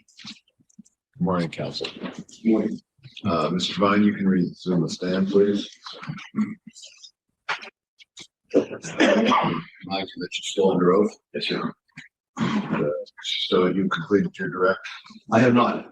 I will. Mr. Devine, we can talk about schedules and how the schedules kept and where are they kept for the, so. It's in a general CAD system that's accessible to the whole department. And who has access to that? Any supervisor, certain patrol officers. And how would somebody find out, for example, if you were working on a particular day? They could look it up in the system, but the system wasn't always correct. Why is that? What happened? Sometimes dispatchers forgot to put things in. Sometimes, I mean, I was out injured for 6 months and it showed me working for half. When was that? Around, I want to say I hurt my knee in late 2018, 2019. To your knowledge, is that flaw fixing the system? No, not that I'm aware of. And in that time you were deputy chief, right? No, I No, was you were back patrolling. Yeah. Now, if, is there any other way to find out that you're aware of if someone is working on a particular day? I was looking at the call logs, no. If I were a person out in the open and a general public, I was scanning, I'd be able to find out. Objection. Calls for speculation. And that forms the same. Are you familiar with any public access to schedules or knowledge of schedules that people regarding who would be working on a particular day for the Objection. That's irrelevant to this proceeding. There's no allegations of public access to the timesheets. Why is that? Well, you're right. Our position is that we don't know where this information came from.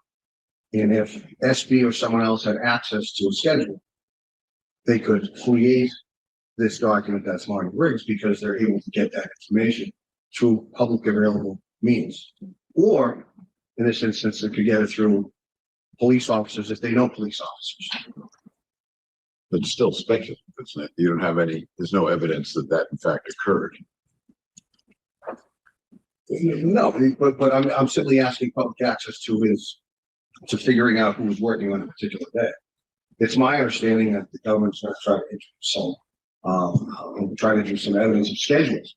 So who has access to schedules? How would they find out how people work? Well, let's make it simple. That's very simple. Are you aware of any policy or procedure that allows for public access to the schedules? The way that people can tell if we're working is just listen to a But police. answer my question. I'm asking, are you aware of any policies or procedures which permit? Well, yes. I mean, That be? the general police law usually lists the shift on it, and that's open to the public. And it's the general police log available to the public. Yes, How's that? in every department. Well, how's that? Just tell me. It's a public record. And how does one get access to it? You just come into the police station and ask for it. So it's your testimony. If I were to just walk in the police station, they'd hand over the log to me. Yes.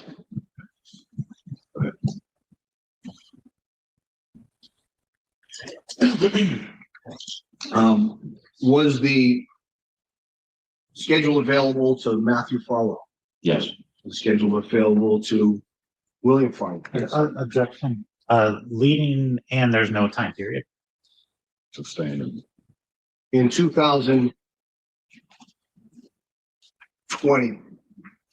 are you aware Matthew Farwell was working for the department, Yes, and during 2020, the entire year, would he have had access to that information? Yes. Objection. Well, I do see the relevance. What's your, you have an objection beyond relevance? Lack of foundation. How would he have knowledge as to what Matthew Farwell knows or has access Just to? asking whether he would have had access potentially, so I'll overrule.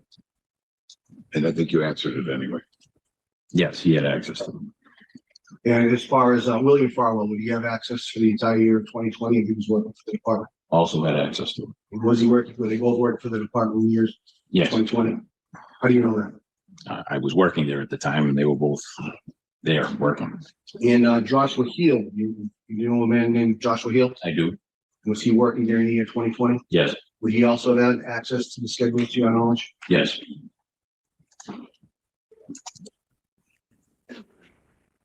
Now, I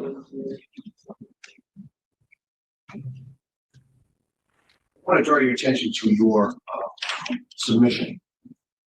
Look at it, page 1287. You filed a response to post when you received notice of this, Yes, I did. and you provided documents, did you not? I did. And within those documents, such as this page, there are handwritten notations. Is that fair to say? That's correct. And whose handwriting is it? That's mine. Now, the documents go from page 1330. Start at 1330, please. And they go through 1398. Okay, and I just want to discuss the documents within there. I want to start first with back to 1330. Now, you submitted this. Is that correct? I did. What is it? It's a screenshot of the Apple App Store under my account that shows that I had the Facebook app at one point, which is why you see the cloud there. It can be downloaded anytime, but I never had the Facebook Messenger app. That's why it says get. So you never had the Facebook Messenger. And when did you print that off? When I did my reply, which would have been 2022 at some point. Okay. And if we scroll down, you start seeing a list of what are these? So that's my entire app history download since I had an Apple account from 2010 till I printed it out. If we scroll, just keep scrolling down. Now, stop here. In 2010, you had a Facebook account, That's correct. correct? Wasn't a Facebook Messenger account? Is there a difference? There is a difference. What is the difference to your knowledge? Facebook Messenger is a completely different application. It used to be incorporated into Facebook, but then at some point they separated it out, but I don't know. Okay. And that's the account you eventually closed. We talked about yesterday. Is that That's correct. If we could scroll down, please. And as we're scrolling, these are from 2010, correct? That's correct. And the ones without the cloud next to them with the arrow are defunct. So even apps that don't exist anymore show up on the history. And you. 1330. Keep going. I think there's for brevity judge, there's I believe 60 pages of these. If we could just go down to the last page, which is 1398. And they're all in chronological order. Just trying to save the course of time. Okay. Scroll down to the end of the page, please. Okay, so this is where it ends, right? That's correct. So what you provided post was a complete history of your app downloads, Yes. and iMessenger isn't in it. No, it is not. And you gave your history through June 16 of 2022. When I turned it over to the post, yes. And where did you get this from? Where did you get this list? My phone, I can open it up and show it to you right now.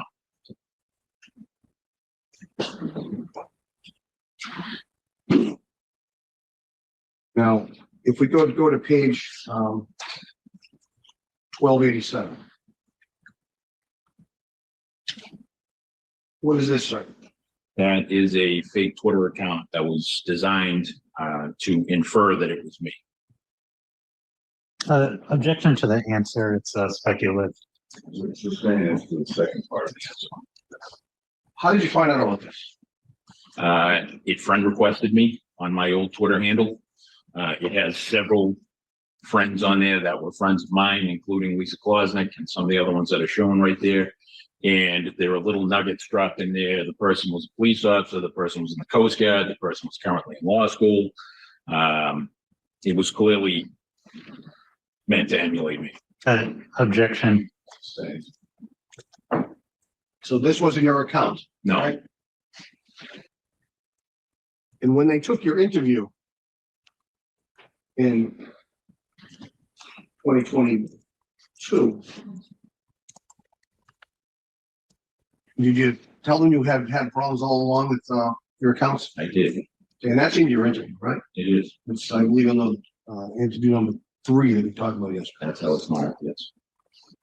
So throughout this reply, you have handwritten notes on different pages. Is that correct? Objection, Your Honor. There's been a few questions in a row that have been very leading. This is direct. Yeah, that's the kind of one that I'll allow because it saves some time. So overruled. Now, throughout the entire pages 1330 through 1398, all of those references on there are yours, sir, My handwriting. your handwriting. And why do you put your handwriting on? Because I was trying to explain what each exhibit was. So rather than go through each exhibit, your explanation as to what it is in the documents itself. Yes. Go to page 1291. And what is this, sir? Why did you introduce this? And that was a cloned Instagram account of my son. 1305. And that cloned account was sending harassing messages out that didn't come from my son. 13. And what is this, sir? My deactivated Facebook account was being reactivated with a new password. Okay, and you previously testified yesterday, if you should scroll down to the next page. In the next page. These are all different dates, sir, that January 3, January 4, January 12, going out. These are all different dates. What is this? Again, at the time you couldn't delete a Facebook page. You could only deactivate it. So I deactivated it, but someone who knew my email address kept going in and trying, well, they did reactivate it under a new password. And I kept on having to file a complaint. And yesterday you testified, did you not, that you had gotten rid of Facebook? Yes, And why did you get rid of Facebook? because of things like this. As soon as they made it you able to be able to delete it, I deleted it. How long did you struggle with this issue? From 2015 until 2021. And this was part of the issue you had in 2015, wherein you requested someone from your office to check your phone, That's correct. and which led to the 2015 incident. Investigations are. Yes. Now, I want to get to the my Riggs files.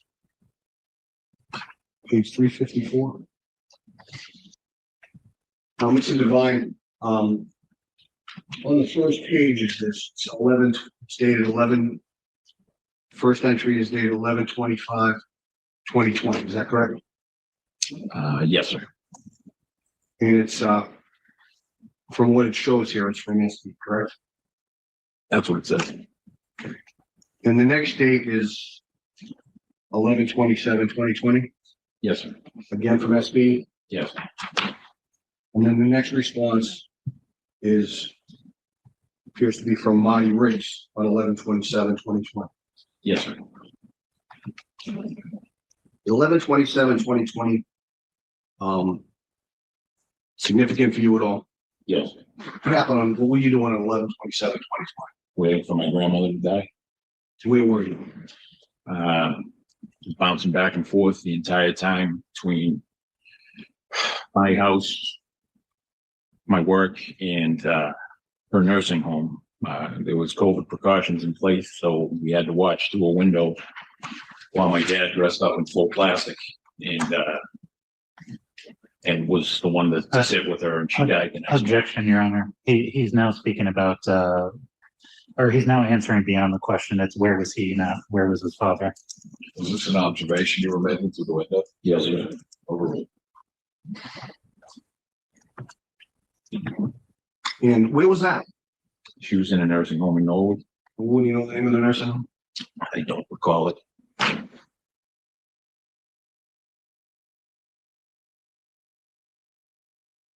Objection, Your Honor. These are very leading questions. There will be an opportunity for closing arguments. I believe their position is that Mr. Devine is not privy to these communications, so this is improper direct.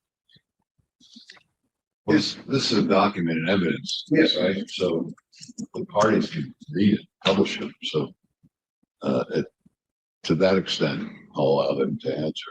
On the Why don't 27th, you let him do it rather than you do it? on the 27th, sir, the exchange was on, if you could scroll down.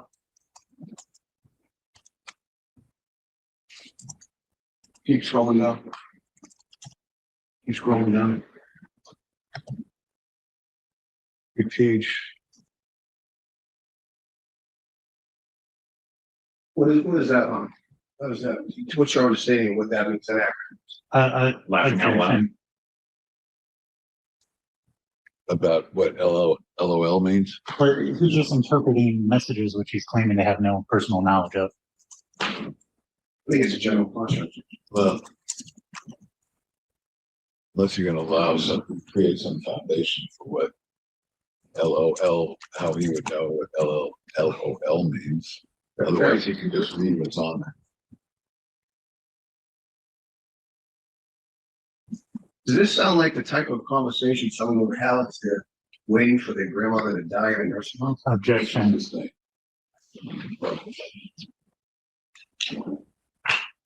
On this particular day, November 27, 2020. The problem, do you know what times you spent at the nursing home with your dad? I was there all day until I went to work. And then that night I went home and slept, and she died the next morning. Died, November 28, 2020. That's correct. And then did you take some bereavement leave after that, sir? I did. No. I want to turn to page 412. Now would you agree, sir, that, certain days you know where you are, certain days you know where you are in Objection. life? You're talking about whether he personally? Right, he personally, he knows where he is certain times. There's certain events in our lives that we remember where we are. Is that fair to say? This is leading because he's suggesting the answer. Why did you remember the day of November 27, 2020? Because I remember when my grandmother died, and I remember what my family was going through at the time. And why was that? Why did that date stand out? Because that's when she passed. You know, it was, we were waiting for a couple of days. We knew it was coming. She was begging my father to let her die. And, that's what we were dealing with as a family at the time. So it's hard to forget that. If you could scroll down to the next exchange. Now, on this exchange on January 6, 2021, SB writes what?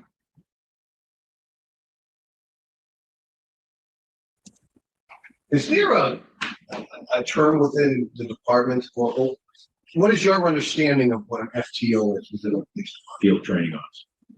What is a field training officer within the department? Someone who trains new officers before they hit the road. And are you a field? Have you ever been there? Yes. You testified as your background, is that correct? Yes. You're a deputy chief at some point? Yes. And the response given by Marty Briggs is what? No. So, but you were nephew. Yes. On the date of January 6th, 2021, what was your status as nephew, if anything? I don't know if we had any active officers coming out, but I hadn't been told that I was removed from being one. So yes, I would. Marty Riggs. We're about halfway through. I just figured I'd pop in, give us all a little second to take a break from this guy because he's an attorney. If people don't know, he's an active attorney right now. This guy's a lawyer. And this is Robert Devine answering questions. This was happened a few months ago in July, and it's all new video as of last week. So we're playing the entire hearing. I just wanted to give you a quick update on what's happening here tonight at the Young Jerks. We also have something special happening tonight. Let me just do this real quick. And we're gonna go back to the video. Trust me, we're not gonna end the video, but I just want to here we go. This is happening. Mass Corruption, a new book from Howie Carr, available at howiecarrshow.com. Mass Corruption, the breakdown of law and order. Karen Reed's attorney, Alan Jackson, says Howie Carr captures how deep Massachusetts corruption runs, quote, with his trademark precision and fire. Mass Corruption by New York Times best-selling author Howie Carr. Order your copy today at howiecarrshow.com. It's happening tonight. So we're going to be having Howie Carr on the show to talk about his new book. Is my camera mirrored? It looks like it might be mirrored. Do I have a mirrored camera here? Is that mirrored? Let me take this off for a second. That is mirrored, isn't it? Oh my God, that's so funny. It's like the Canton Sallyport. We're gonna have to work that out in StreamYard. We have a mirrored image, mirrored video. All right. Also, I just booked this right now. I'm excited for this. Monday night at 6 p.m. here on the Young Jerks. Here it is. It's pinned in the chat actually. Rob Patillo, aka Robbie Road Steamer, back on the Young Jerks. I've talked about Robbie. Rob Patillo, he's a friend of mine for 20 plus years. He grew up in the town of Danvers, Massachusetts. He's internationally known. I call him the king of the North Shore. He got the Route 1 dinosaur on his arm before anyone thought that the Route 1 dinosaur was cool. Robbie made the North Shore cool. It's funny because people have put out books, people have done all this stuff on the North Shore. He was the first one to really kind of focus on the North Shore with his comedy. And he's a world famous activist, comedian, musician. He's done work with China. He's done work with Jimmy Hart. He's done work with tons of people in the WWE, tons of people in Hollywood. Stifler's mom. He had a weekend at the Wilbur Theater with Stifler's mom. I don't know if people remember that. That was wild. He's been on Ellen. He's been on Sox Appeal. Jerry Remy has talked about him during Red Sox broadcasts. He's been on Fox 25, Boston 25, morning show with Gene Levanchi. He's been on radio, BCN, WAAF, and the Sports Hub. I could keep going. Robbie is the man, and I'm so happy to have him on my show Monday at 7 p.m. It's so funny because we started out together. We came up together. I booked him a lot of years ago. Yeah, from the Sweatpant Boners. I remember the first night I saw them. The bag of tricks. Remember the bag of tricks he used to have? He'd bring out the exercise, what do you call those? The thigh crunches and oh my God. Do you remember that? He is so much fun. I don't know. And you love Stifler's mom. He got to hang out with Stifler's mom. He's done all this crazy stuff. Like you don't even know. I can't even, and we're going to talk about it. He put me on his YouTube show, which I helped him kind of get it on television, local television. He cast me in it. I'm also in that review of beach video with my shirt off, rubbing my chest. That was for Robbie Road Steamer. That was his series. You were the guitarist. Are you Pete? Are you Pete Nintendo or whatever his name? I remember Pete. I don't know. There were a few guitarists. You were the Sweat. You were before Pete. I remember you. I can remember you. There was I remember the first band. Were you the guy with the mustache? Remember? Oh my God. this is what we're gonna do. We're gonna talk about everybody, Boston local music, WEMF radio, all of our past, the Hemp Fest. I can't wait to talk to him. It's gonna be so much fun catching up with him. And you never know, he might be a dick to me. He might take over my show. He did that to me one time. You never know what you're gonna get with Robbie. Like it could be the worst or the best show. He may totally rip me apart and embarrass me. I'm taking a big chance by having him on. And I'm looking forward to it. Like this could be, you don't even know. Like Robbie stole, he got at one point, right? Robbie was presenting a Boston Music Award, but the production of the BMAs was such a joke. Honestly, it's kind of a big deal. Boston Music Award. He's there to present it, but he's actually nominated for the award. And he didn't win it. So instead of reading off the name who won it, he just grabbed the award and stole it and ran out of the place. He videotaped himself running down Lansdowne Street with the award. And the poor band who won it was like, where's our award? This is our big moment. And Robbie stole the award. And he ended up inviting that band up to his one-room apartment in Alston, this little hovel. I used to go over there, play Nintendo. He'd do all these Nintendo videos. He just broke over 100,000 on YouTube. He's got the plaque. He's been around for so long. And he had this band that he had stolen the award from, and he made this like bootleg award. It was the funniest shit.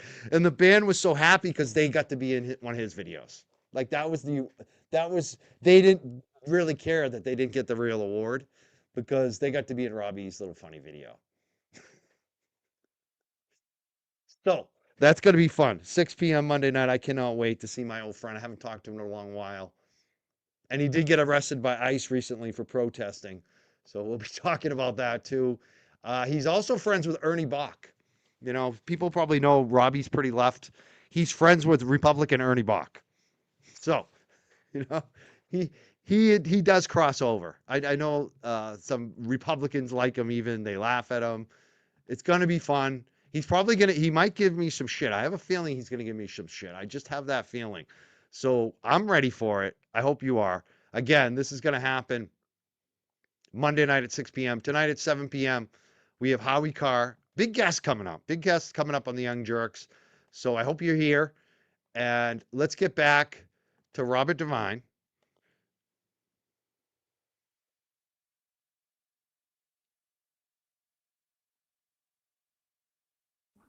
Now, you went through, did you not, judges for transitory, you went through the Marty Riggs documents, right? I did. And when you went through them, what similarities, if any, did you find with your life? The person claims to be a lawyer. I don't know what that means, whether the person is in law school or practicing or what it means. I don't know. They ask you, are you working? A lot of the days they're working seem to be days that I may or may not have been working.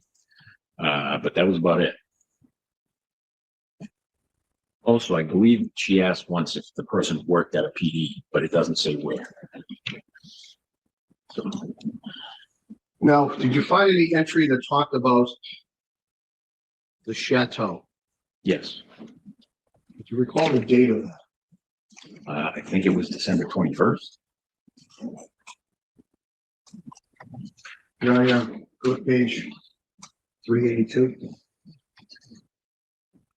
I'm sorry, does he have the exhibits in front of him? You have a binder? Yeah. I'd like you to read to yourself page 382 through page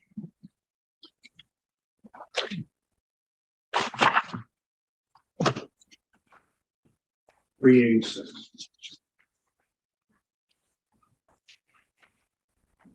Fine. Oh, yeah. Sorry. That's okay. Okay, sir. There's an event described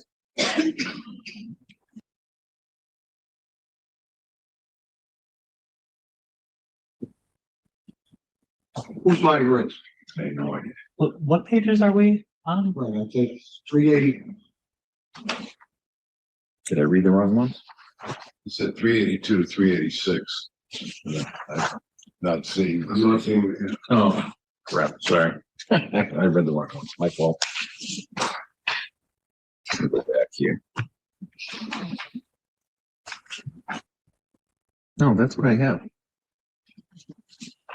Unless I'm looking at the page numbers wrong. 382 would start with, The relevant page numbers are in the bottom in the center. Oh, okay. Sorry, there's a lot of numbers on here.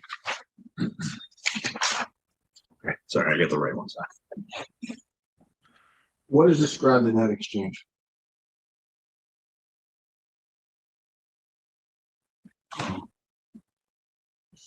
We learned yesterday from Detective Holmes that SB lived in Canton, correct? Correct. Are you familiar with any? Is there Chateau Restaurant in the area? So Yes, there is. are there any other around? There's one in Norwood, there's one in Braintree that I know of. I think there's one in Weymouth, but I'm not entirely sure. Now, the one in Stoughton, used to be called something else. Yes, What was that? no Sarah's. What was No Sarah's? No Sarah's was the flagship restaurant of the chain. That's what everybody still calls it. What do you? Objection what- to the what- answer. Objection to the answer. So Okay. What do you call the Stoughton Chateau? I've always called it No Sarah's. I've never called it the Chateau. Are you the person in the exchange identified as Marty Grace? No, Now, you got sworn in as an attorney, is that correct? yes, When was that? January 11th, 2020. Happy day for you? Yes. What did you do that day? Objection. This is asked and answered. Well, yeah, you got sworn in that day, right? Yes, Did you do other things that day? Objection. Asked and answered yesterday. we went through the day yesterday, something new.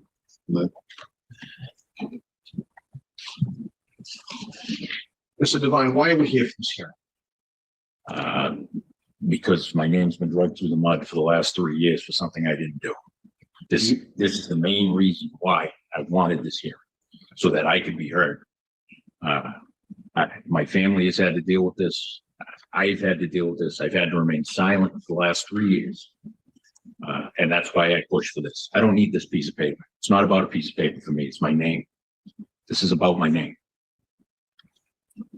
Do you plan on being a peace officer again? No, I have no more questions.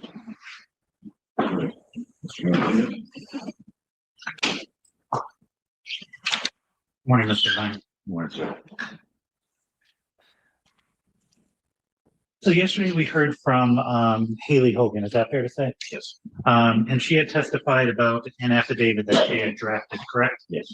And there appeared to be some confusion as to why she drafted the affidavit, is that fair to say? Yes, Do you know why she did I do. and why? She got so upset at the news coverage of a program that she felt very strongly about that she went to her aunt, who was a colleague of mine, and asked her aunt to reach out to me and said that she wanted to make a statement. So you never reached out to her? No, she reached out, well, her aunt reached out to me for her. And her aunt's solution was to draft an affidavit on your behalf? Yes, You had testified yesterday that you, however, reached out. I did. And you provided him with a framework of what his affidavit should discuss. Yes. The format of it, but not a framework of what it should discuss. I just gave him a format and told him to put it in his own words. Okay, and so you never mentioned that he should discuss. Well, of course I did, because that's why I called him. Well, you just said you didn't provide him a framework for the I content. did not provide him a framework for the content. I provided him a framework for how to write an affidavit. I didn't tell him how to write it substantive. Except to talk about it. We already talked about it 10 years prior. It was pretty relevant to what was being said about me, sir. So you reached out 10 years later and he knew what to put in the affidavit? Yes, Okay. it's hard for him to forget. So but you never told him to put into the affidavit?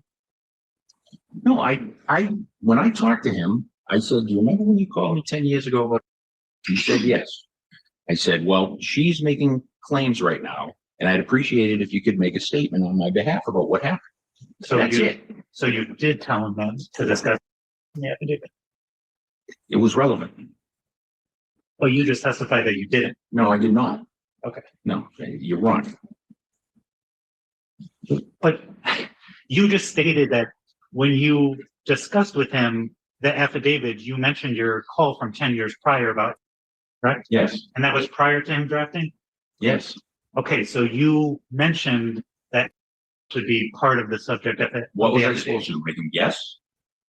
That's what you were testifying to. No, I needed a witness. Okay. For something that factually happened. And is the same true for Haley Hogan? Did you discuss with her prior to her drafting the affidavit? No, So she only had discussions with her aunt, so far as I know. but her affidavit is very relevant to this case, correct? Yes, Okay. So her aunt was able to anticipate post litigation and what would be relevant? no, her aunt was able to take her statement and put it into a more legalese form, And her like statement most was, attorneys do. and her statement was about SB. That was part of it, yes. And you mentioned that her aunt is a colleague of yours. That's correct. How is she a colleague? I actually had her as a professor in law school.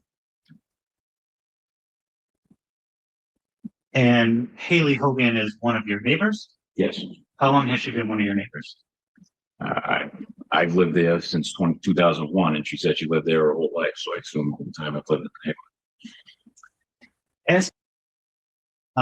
Once he provided you with a draft of his affidavit, did you ever discuss edits to it? No.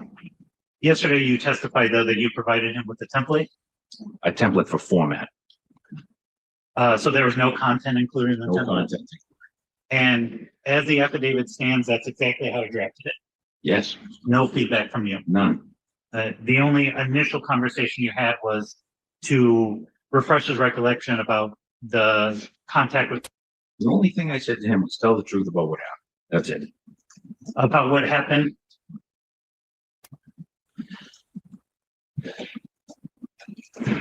Now, how did you get Haley Hogan's affidavit? Her aunt gave it to me. And this was out of the blue? No, it wasn't out of the blue. She called me, told me that her niece wanted to make a statement. Okay, as lawyers, a statement is best put in an affidavit. So that's what she gave me. So who suggested the affidavit? I may have suggested to her aunt, if she wants to make a statement, have her write up an affidavit, just get it. But I thought that her aunt came up with that idea on her own. I didn't say that. I said her aunt have to write it. Right, what though? The affidavit, you play these word games all you want, counsel. But the fact of the matter is, I'm saying the same thing. Objection, Your Honor. Okay? Mr. Devine, answer the question. Your Honor, I'm sorry. Don't Yeah. even tell me what you're thinking right now. Just Okay. answer the questions. Now, during cross yesterday, you also discussed an interaction with, is that fair to say? Correct. And it was, is it Detective Tracy who had a discussion with you about, Yes. and do you mind just going through what the content of that discussion was? All he said was, I think her shorts are a little too short to be sitting in your office and there alone. And he said that to Ms. personally? No, he said it to me. I said it to Miss because it annoyed me. And then she got upset. And you had testified yesterday that, Ms. was a former police explorer. She was. And do you know approximately what year?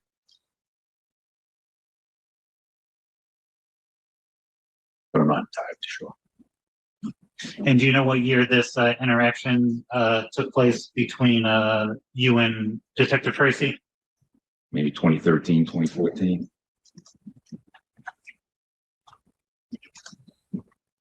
So at that time, she was approximately 23 years old. I believe so.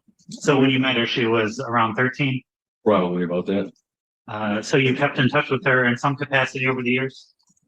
Well, I mean, I would bump into her here. And yeah, after she graduated high school, she became a bartender at Not Your Average Joe's in Braintree. My wife and I would go there on a regular basis. She would always say hello. We would always talk. And she told me that she was doing spin instruction. And I said, well, if you ever want to help work the kids out, come on down. And she did. And you met her initially, though, when she was around age 13? Probably around there. Now, Holmes also testified about an interaction he perceived with, was that correct? He testified to it. And when you spoke with the IA investigators, you admitted that you had a flirty relationship with Mr. Yes. And approximately when was this flirty relationship? Same time frame, 13, 14-ish. And this She interned for a couple of months during that stretch. So you had a flirty relationship when she was an intern? I mean, I didn't have a relationship. There was just banter that went back and forth. It was harmless. Nothing that doesn't happen in the police station every day between other people. But it was flirty. It could have been. And she was an intern? Yeah. And in 2013, 2014, you were deputy chief, correct? I was. And you had a flirty relationship with an I intern? didn't have a relationship. So you flirted with an intern? I bantered back and forth with that intern. But during the IA investigation, you testified that it was flirty, correct? Yeah, it probably was a little bit, but I mean, it was nothing major. In relation to Miss, what did flirting consist of? Like I said, harmless banter back and forth. What makes banter flirty? I couldn't tell you. It was 10 years ago. But you testified about it in 2021. No, I testified that I did testify about specifics. But you acknowledged that it was flirty. Yeah. So what about your interactions were flirty? I couldn't tell you. It was 12 years ago. So you remember enough to call it flirty, but don't remember how it was flirty? Can I remember specific conversations I had 12 years ago? No, I can't.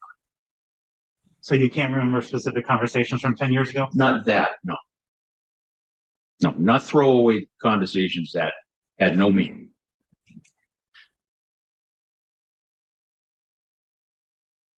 Somewhere around there.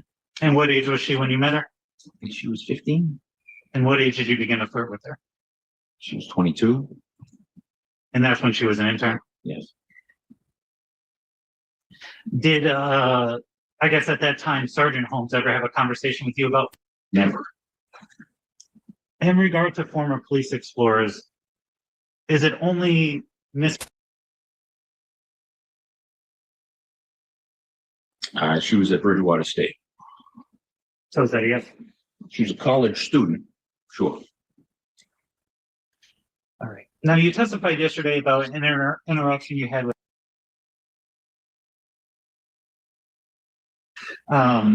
And what was your role in the police explorers at that point? I was handed a program with no direction and I turned it into a junior police cadet. And that's again around 2001, 2002? Yes. When were the Farwells in the police explorers program? They were in the first class. Okay, so that's around 2001? Yeah. And around that time, Matthew Farwell was a deputy chief of the program, correct? Well, he had already had rank before I took it over. What was his rank? I think he was captain, and I may have changed it. I may, because I didn't like the name, so I changed it around. I'm sorry, I didn't hear who you asked about. Matthew Farwell.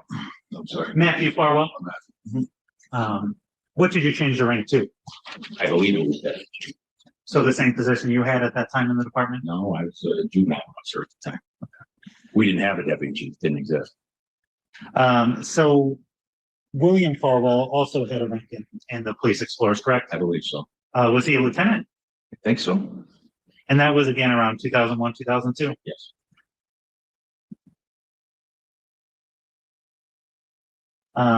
How long were the police explorers programs? Like I said, each academy was 10 weeks, 2 sessions per week, and each session lasted about 2 hours. Was this during the summer? Went spring into summer. So how many times per week did the explorers meet? Twice. For that stretch.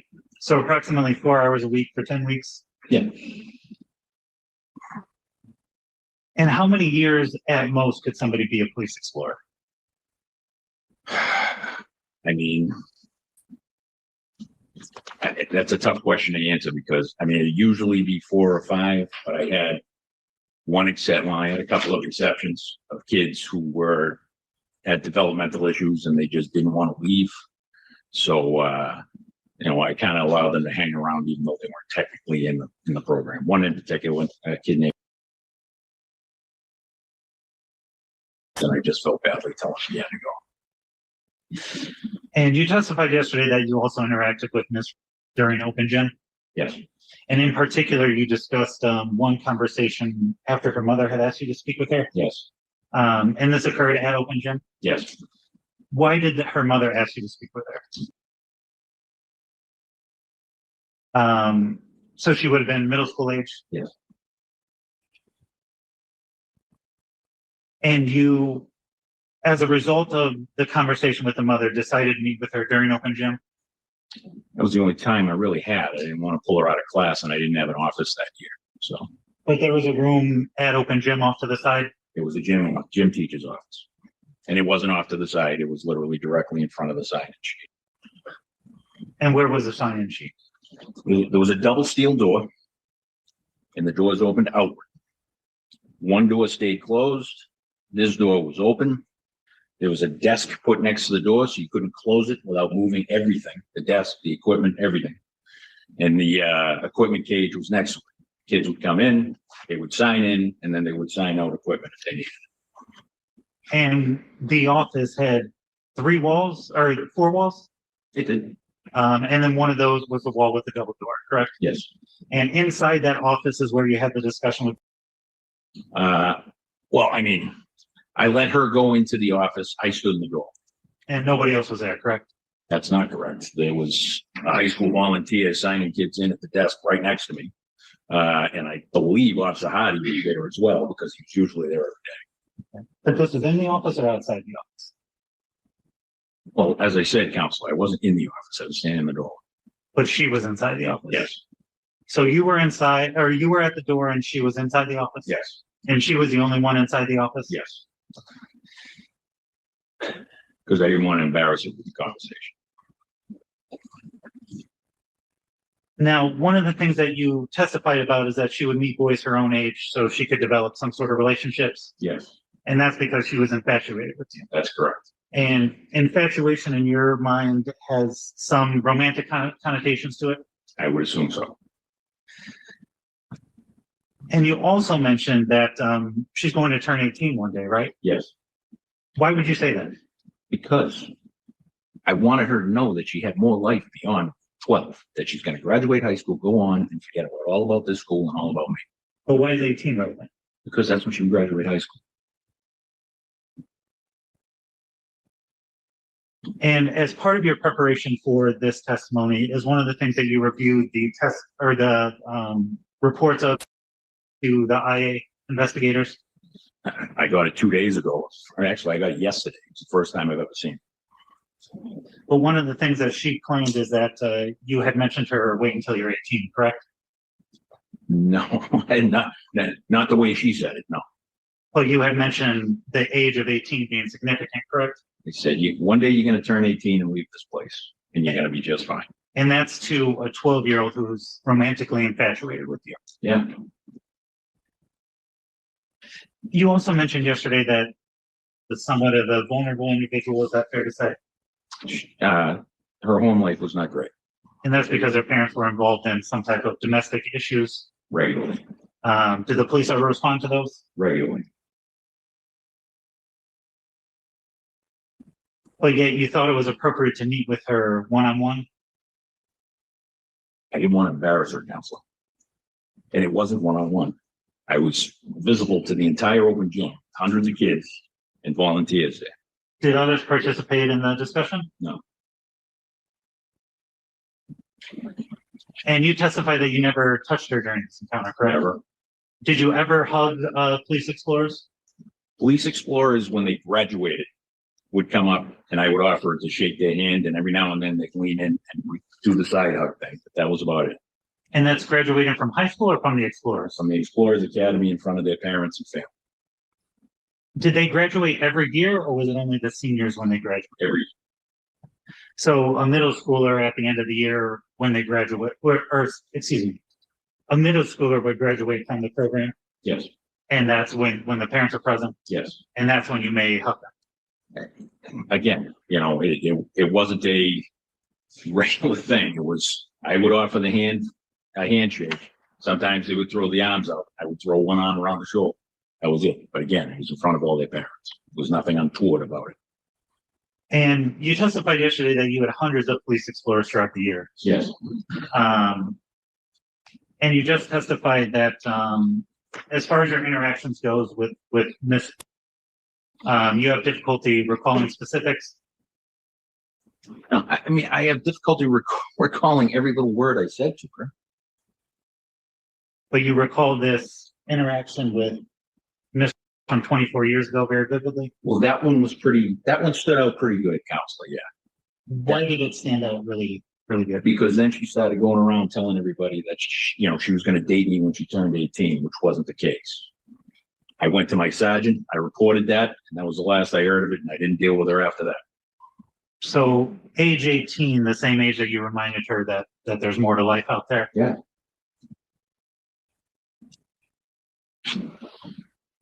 And you testified during the internal affairs investigation that you also failed to remember the firewalls and an incident about impersonating police officers. I don't remember that as I sit here right now. Do you know when that's alleged to have occurred? I don't. Was it before they were police officers? I don't know. One of the things that you testified about yesterday was that Holmes took your job. Is that fair to say? Yeah. And how did he take your job? Well, he made sure he told everyone in the department that I could never be allowed to come back. He supported a candidate for the Board of Selectmen who wanted to fire the town manager because the town manager was allowing me to come back. And he basically wanted me out of the way so that he could be in line for that position. So it wasn't because of your misconduct that you lost the job?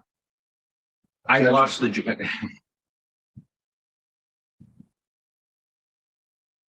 Well, that could be answered yes or no. Okay. No, I did lose the job because of that, but that didn't grant it to him. But it was no longer your job, correct? No, So he didn't take it from you. I didn't say he took it from me. I said he took the job. So that's your recollection of your testimony from yesterday? That's what I mean. Okay. One of the things that you also testified about was your online harassment. Is that fair to say? Yes. And then you testified that when the Massachusetts State Police investigated, it resulted in a triple demotion, correct? Yes. And that's because of the investigation?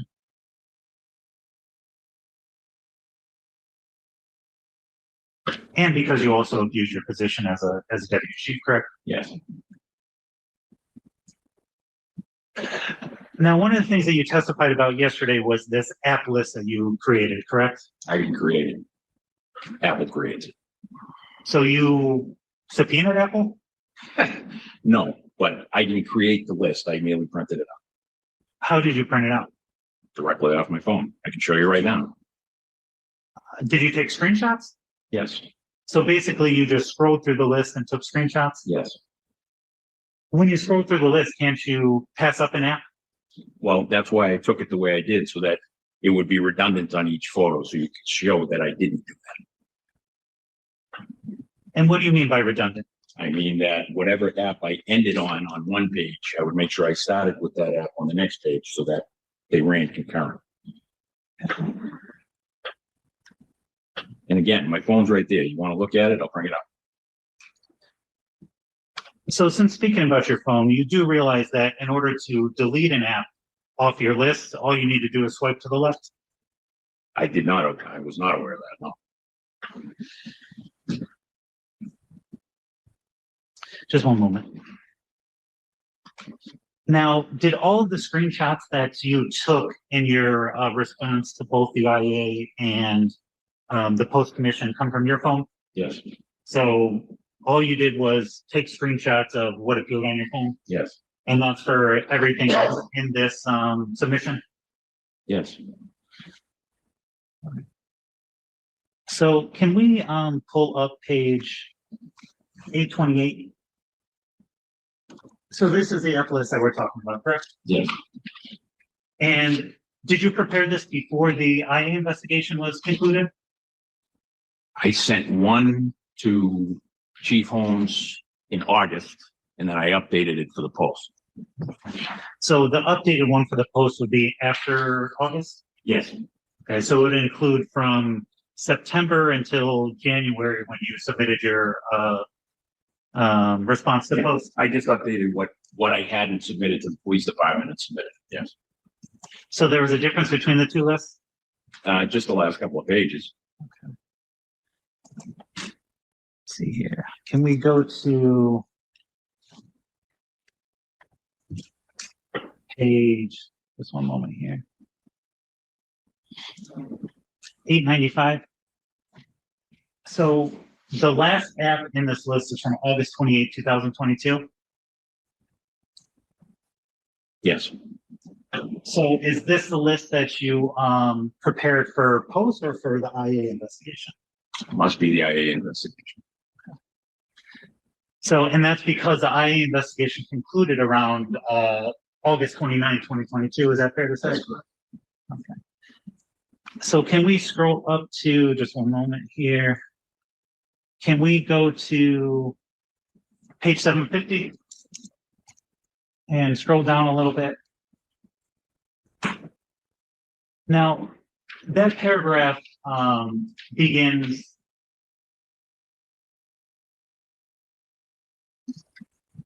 I believe so.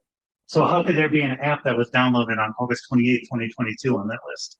Well, then maybe I submitted that one to the Post. I can't tell you for sure. It was a couple of years ago. But I know I kept on supplementing it. Every time something popped up, I wanted to have a current copy. So that list ending on August 28, 2022 must have been for the Post submission. I assume that must be the case, Okay, can we go to, but I'm not sure. but you created the submission, correct? 3 years ago, But the Post one was from 2023? almost 3 years ago. All right, can we go to page 743? Now, do you recognize this to be your response to Post? Yes. And in the top right, that's January 3rd, 2023, correct? Yes. So the list that you created may have created for Post ends August 28, 2022. I believe so. And this is dated January 3rd, 2023, correct? Yes. So that must mean then that in between January and August 28th, there were no app downloads. Not that I'm aware of. If there's not, then I would have supplemented it. And that's what your phone would show now? I don't know. You could look at it. Maybe look at it, Your Honor. Oh, he's offering it to. Yeah. Hand it to me.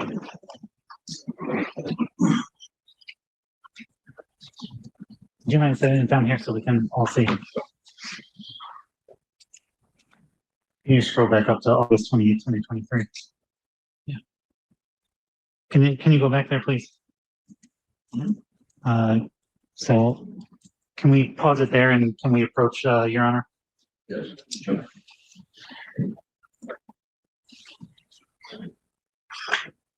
And I'll ask Your Honor to note that there's no app dated August 28, 2023. Well, it's 2022. Oh, hold on.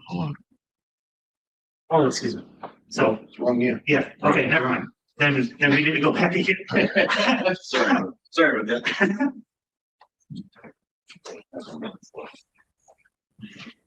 Sorry, can we put it back on? Yes, absolutely.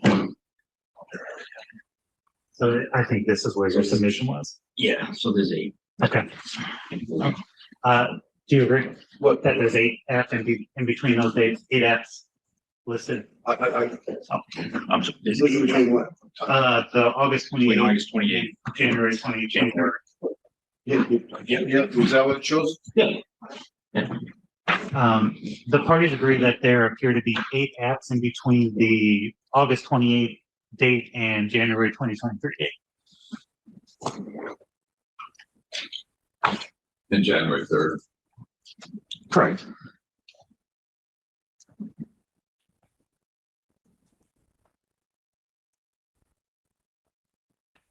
And you had testified that you updated every time that, you had downloaded a new app.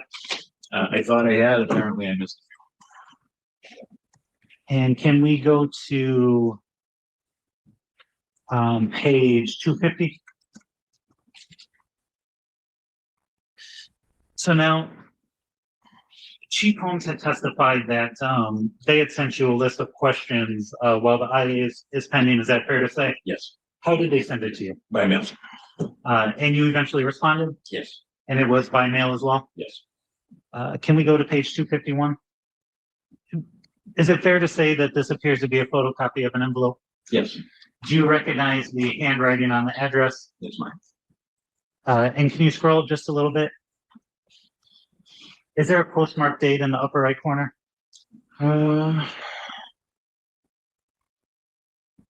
Yes, What's that date? August 24th, 2022.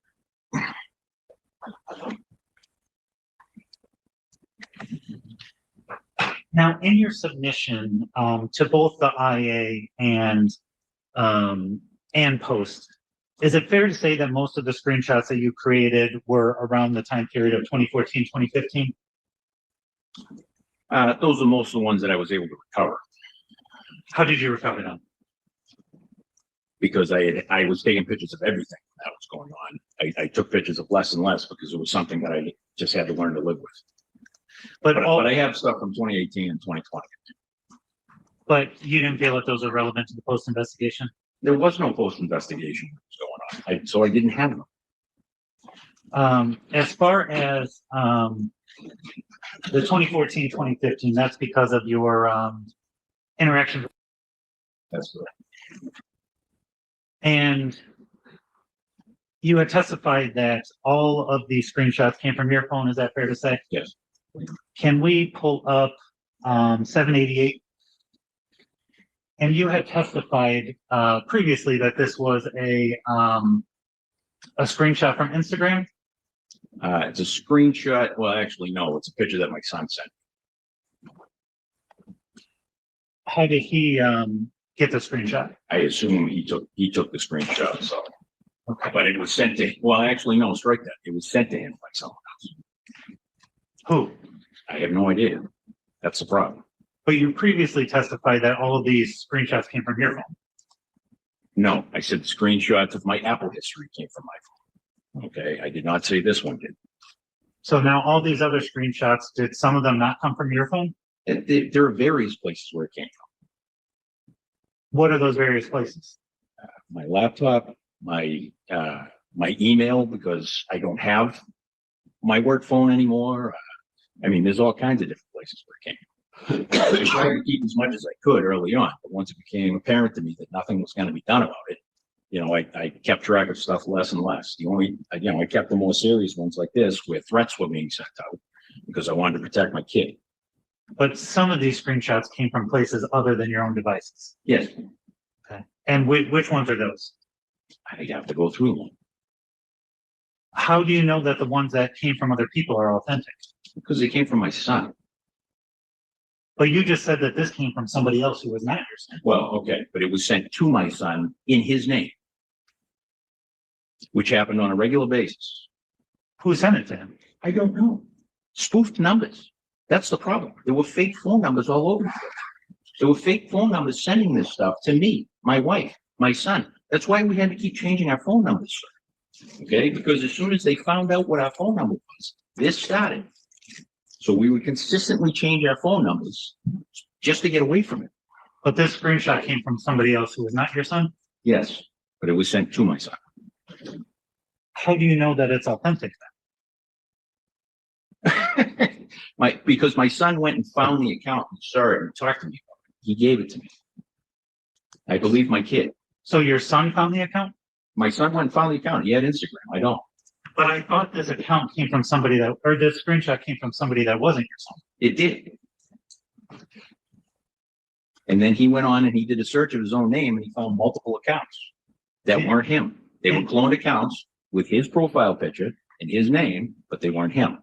There were at least 7 that were in my name that weren't me. There were at least 8 in my wife's name that weren't her. And you testify that this is from Instagram. I believe it was.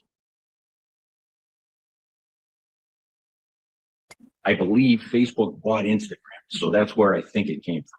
So Facebook and Instagram are connected in some way? I think so. I'm not a tech genius, but I think so. And in the top left under, what does that word say? I don't know. Hang on. Can you make that bigger? So you believe that this is a screenshot from Instagram that has the words Facebook and Messenger on it? I think so. I'm not entirely sure. And you believe that that's because Instagram and Facebook are generally connected? I think so. You had an Instagram account, didn't you? Years ago, yeah. Do you still? No. When did you have an Instagram account? Oh God, I had one briefly. Probably, I think I started it maybe in 2012, 2013, but like everything else, I shut it down by 2014. So, and yeah, I didn't use it a lot anyway. So,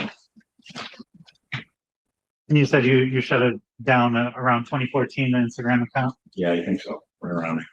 By that point, do you know if Facebook and Instagram were connected that way? I don't think so, but I could be wrong. I thought that was within the last 5-6 years type thing, but I'm not entirely sure. Just one moment here and there. My apologies. Did you have any other social media? I had, Objection, we had a time frame. Have you ever had any other social media? yes.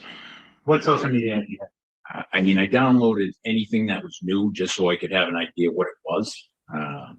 But I didn't keep it long term. I think I had a Snapchat account, I had an Instagram, I had a Twitter, and I had a Facebook account. I think that was it, but I could be wrong. And you had testified that you have downloaded the Facebook app onto your phone, correct? Yes, And you know that you can send messages through the Facebook app? you can't without the Messenger app. So that's true even in 2010? No, 2010, it was a different animal because the Messenger app didn't exist. So approximately, to your knowledge, approximately when did this transition to Facebook Messenger occur? I have no idea. And your representation is that today you cannot message through the Facebook app? I don't know, sir. My understanding is that the Facebook app, today, I have no idea, but my understanding is in 2020, 2021, you had to have both.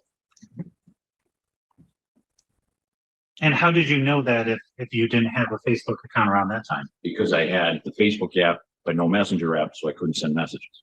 Even around 2020, 2021? That's my understanding. I thought you. No, I didn't. No, I didn't have Facebook in 2021. No, but when I had it, then that was the case.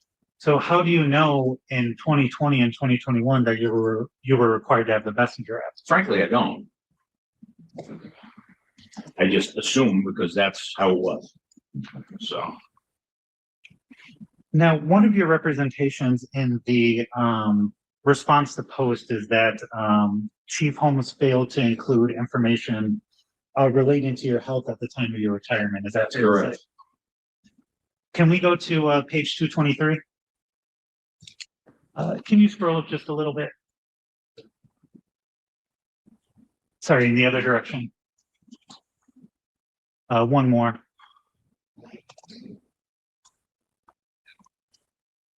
And now, so this is within Divisions Exhibit 1, and we're on page 221. Is it fair to say that this appears to be Exhibit 17 of the Internal Affairs Investigation? Yes. Can you scroll down back 2 pages to 223? Do you recognize this letter? Yes. And what is this letter? The letter informing the department of my retirement. Okay. And can you scroll down approximately, no, excuse me, sorry. Didn't appear in his narrative. But it appears here that it's part of the Internal Affairs Investigation. Was a release to the public. I'm having a little trouble and understanding the answer. Just say it a little slower. The issue, Your Honor, is I just want we the answer. were taught. I understand, sir. I'm trying to clarify. We were taught in the police academy that if something's not in your narrative, it didn't happen. Okay, you can have all the exhibits in the world that you want, but if it's not in your narrative, it didn't happen. That was not put in his narrative, and that was not available when they released that report. So no, he did not put it in his report, sir. You said this wasn't available when they released the report? Yes, Can you scroll up just a little bit, please? This, oh, sorry. This letter is dated August 15, 2022, isn't it? yes. Can we now go to page 11? And can you scroll down just a little bit? Right there is good. Up just 2 more lines. This appears to be the first page of the internal affairs investigation, correct? Yes, And it's dated August 29, 2022. yes, So after August 16th, correct? yes. So that letter was available at the time of the report. Not what they released, no. What do you mean what they released? Wasn't in his narrative, counselor. I can't be any more clear about it than that. Wasn't in his narrative. But released to who? They released it to the world, sir. Except for me. I couldn't get a copy of it for months. But Aren't they called a press conference and they handed out copies of this report without any of that supporting evidence. So everyone in the world had access except for you? I asked several times for a copy of the report and was not good. I had to download one off the internet. So you did have access? No, I had to download it from a press company, not from the police department.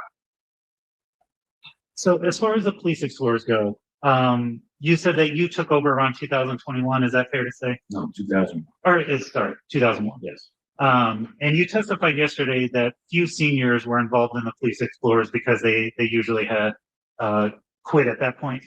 Well, they had graduations coming up, stuff like that. Even if they started in the spring, they would usually be gone before the end of the program. So Do you know if SB made it to her senior year on the explorers program? I had no idea. I wasn't running it then. Approximately how many years did you have SB in the program? 2 or 3, maybe. So these are 2 or 3 10-week programs? Yes. And were you there every day during the 10 weeks? Yes. Approximately how many explorers were there in each class?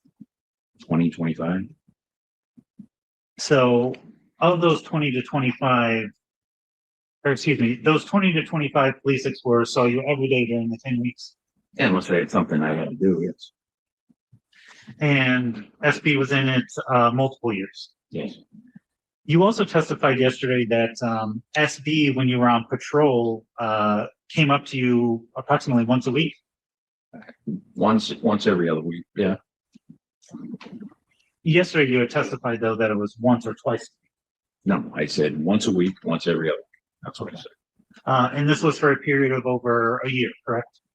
No, it wouldn't have been because I didn't hit the road. I don't think I got put back on the road until it was my last year. It was my last year of law school, and I graduated in 2020. So I didn't hit the road again until the summer of 2020. So it would have been at most 6 months.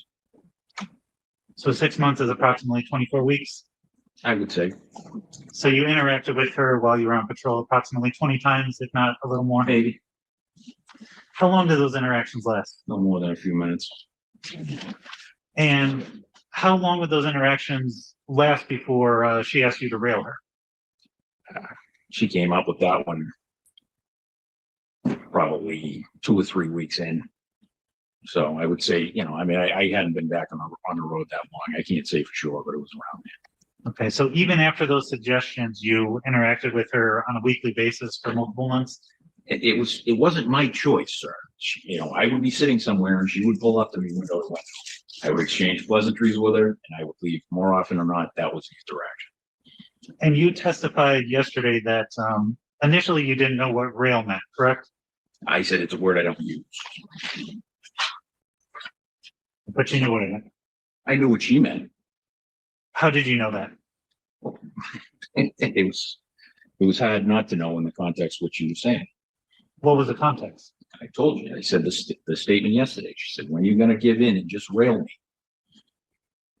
Was there any other context around it?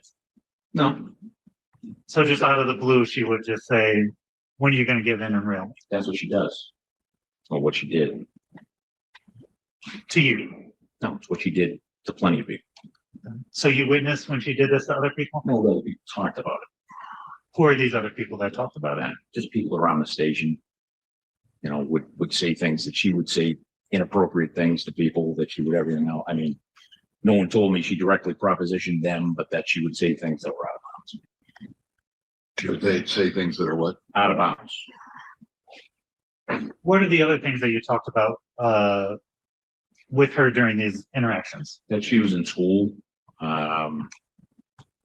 She got a job. That's about it. It was small talk. So nothing intimate, No, never. but you acknowledge that she had told you that she was having a sexual relationship with Matthew Farwell? No, I didn't acknowledge that. What she said to me was when she was propositioning, Matt and Billy like it. She said that one time. Like what?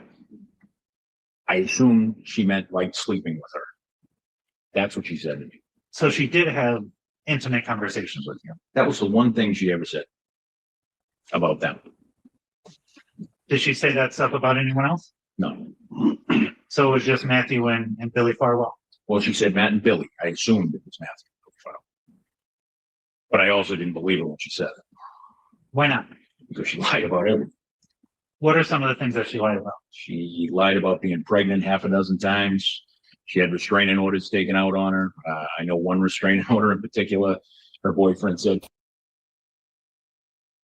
you know, she pretty much lied about everything there was to lie How do you know that the restraining order was a lie? because I read it.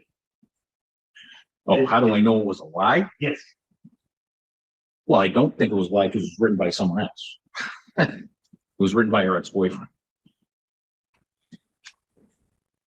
So she lied about what her ex-boyfriend wrote? I didn't say that. So how did she lie in relation to this restraining order? What I said was the narrative in the restraining order said, So how's that a lie? because I believed it to be a lie because she lied about everything. But that's what her boyfriend wrote. Yes.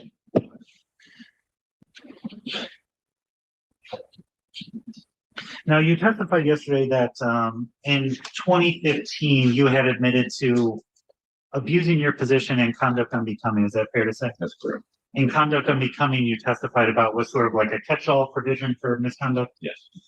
Can we go to page 627? And do you recognize this, Mr. Devine? What's here? You can look at it in your packet if you want, around 627. Can you scroll down a little bit, please? Go to the next page, please. So we're now on page 628. Is it fair to say that this? Yes. Do you now know what this letter is? No, I don't remember it. I'm sorry. What page is it on? This is on 628. Yeah. And what is this? Can you scroll to the next page on 629 and go to the bottom of that page?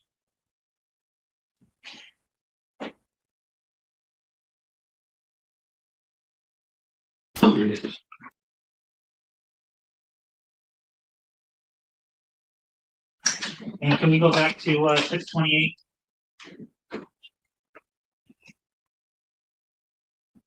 So one of the things that you testified about and in your response to post is that you took responsibility in 2015 for your actions. I did.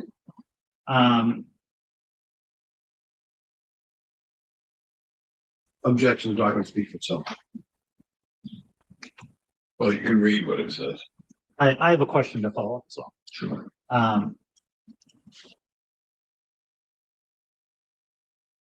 Is that what you did? Yes.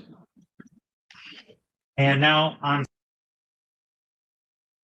Did you direct Barrett to commence an official investigation regarding alleged violations of a harassment prevention order? I did not.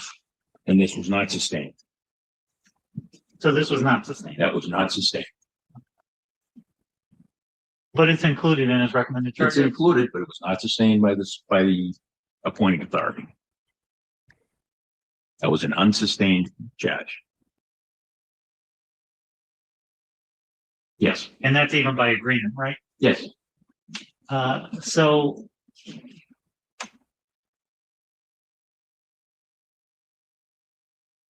is that fair to say? Yes. And you admitted to that, correct? Yes. So how did you use your procedure influence to identify that person? There was an ongoing investigation by the state police. They got information as to who sent it to my house. I asked if I could see it and showed it. So no one at the Stoughton Police Department investigated the sending of flowers? Well, Sandra Barrett was working with the state police, but it was the state police who was handling the overall investigation. So you use your prestige or influence to influence the Massachusetts State Police investigation? I asked to see it. All I did was ask to see a piece of paper What piece of paper? that showed who ordered the flowers that were sent to my house. They violated my home council. Okay, I was not in a good headspace over this. I'll continue to read. Is that fair to say? I did. Okay, and that's to whom? I believe her name was Katie Gamble. And that's the person that sent the flowers? Yes, So how did you know that this person sent the flowers? because I saw the sheet from the state police. Okay, and you thought it was appropriate to contact this person? So all I wanted was for it to stop. And that's all I left on that voicemail message was, listen, you've created a hornet's nest here. Please, I just want this to stop. And so you reached, Could I have used better judgment? Probably. But the fact of the matter is that's what I did. so you reached out to this person despite an ongoing official Massachusetts State Police investigation? I did.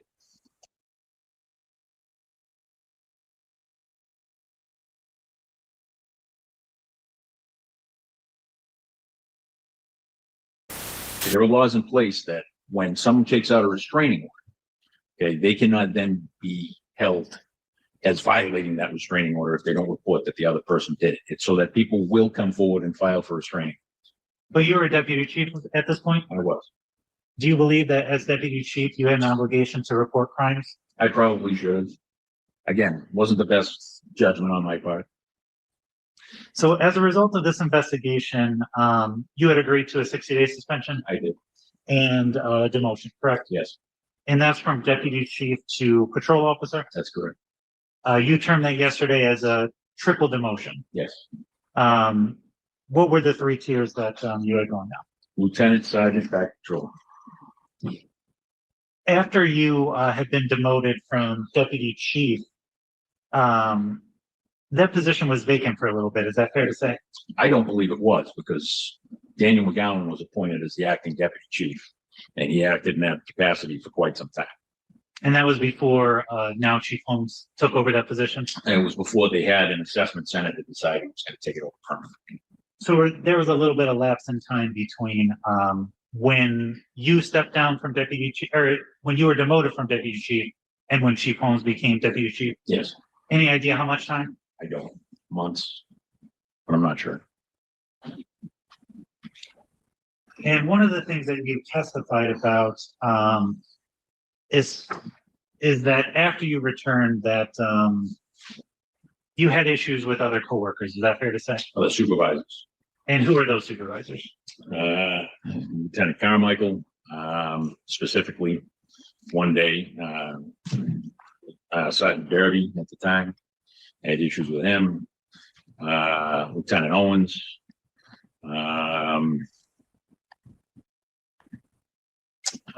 Sergeant Marola. About it, I think. One of the things that you testified about was an internal affairs investigation involving your 8-year-old daughter at the time. Yes.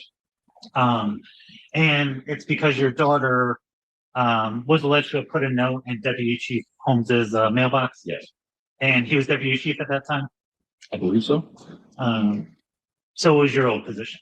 Yes. And you testified yesterday that your 8-year-old wrote a note with a quote from Wrath of Khan. Yes. So your 8-year-old wrote, "Revenge is a dish best served cold," Yes. of her own volition. Of her own volition.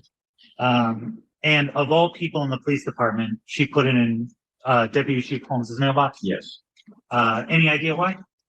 Because she had, of course, heard conversations between me and her mom about how our friendship had dissolved. Like I said, our families used to be close, our kids used to be close, and then all of a sudden we weren't. So she had heard that stuff. So she was trying to protect her daddy.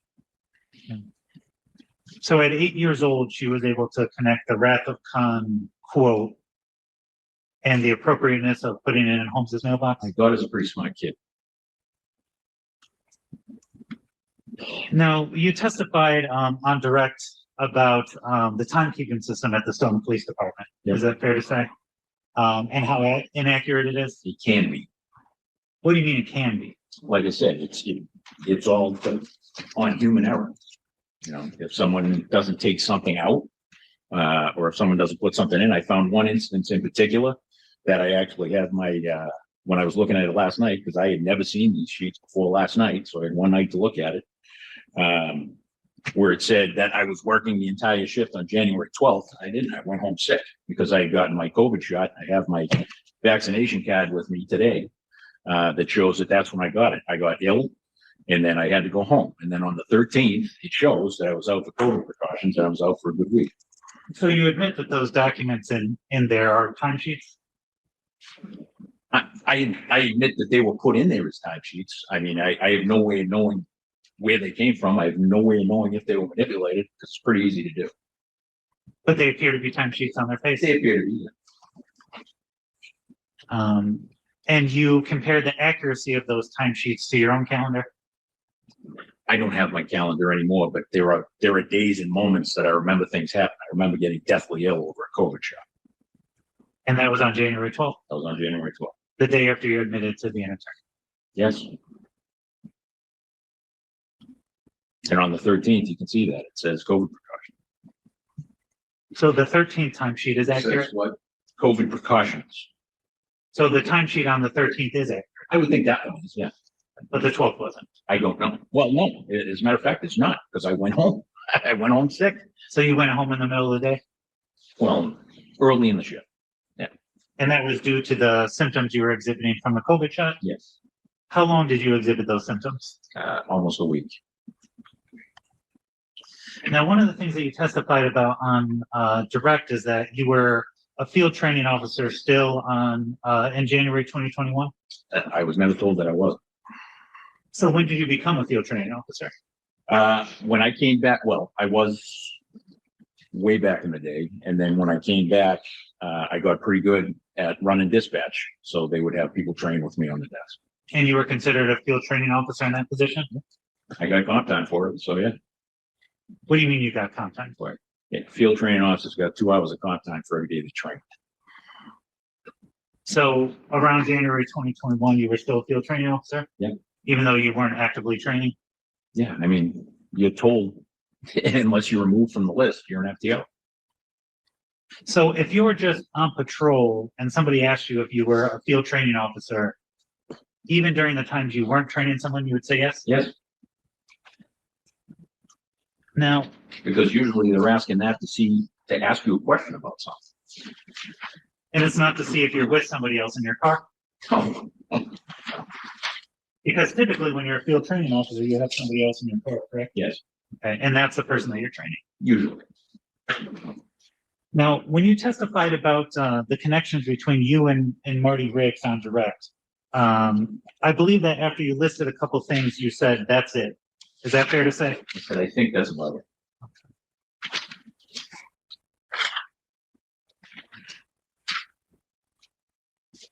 Now, those things that you mentioned were that Marty Riggs claims to be a lawyer Yes, and that he claims to have been working on days that you may also have yes, been working. And that he works at a police department, but no mention of what. yes. And that's it.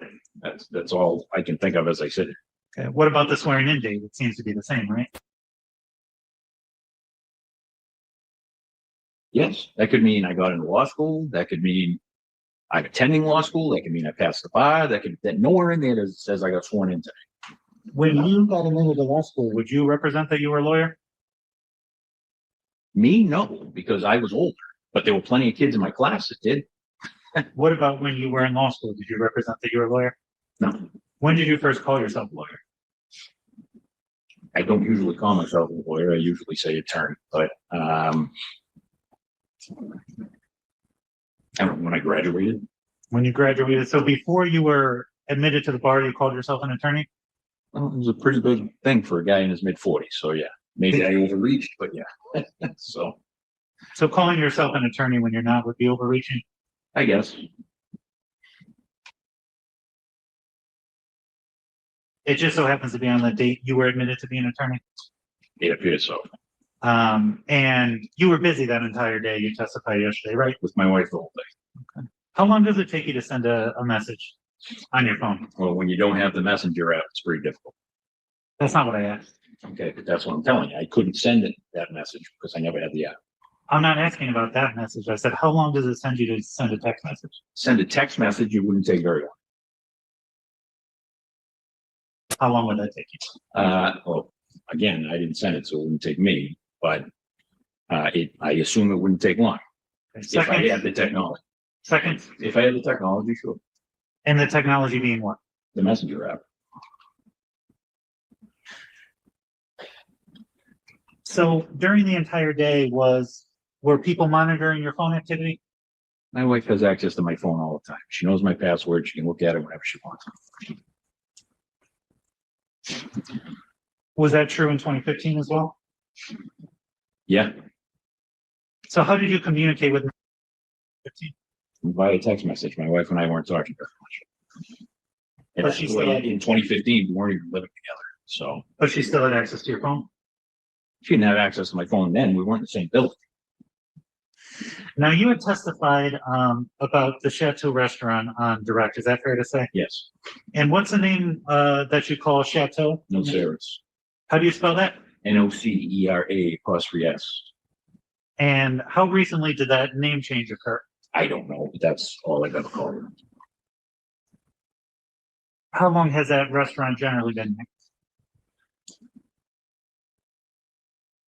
40 years, How long have you lived in Stoughton?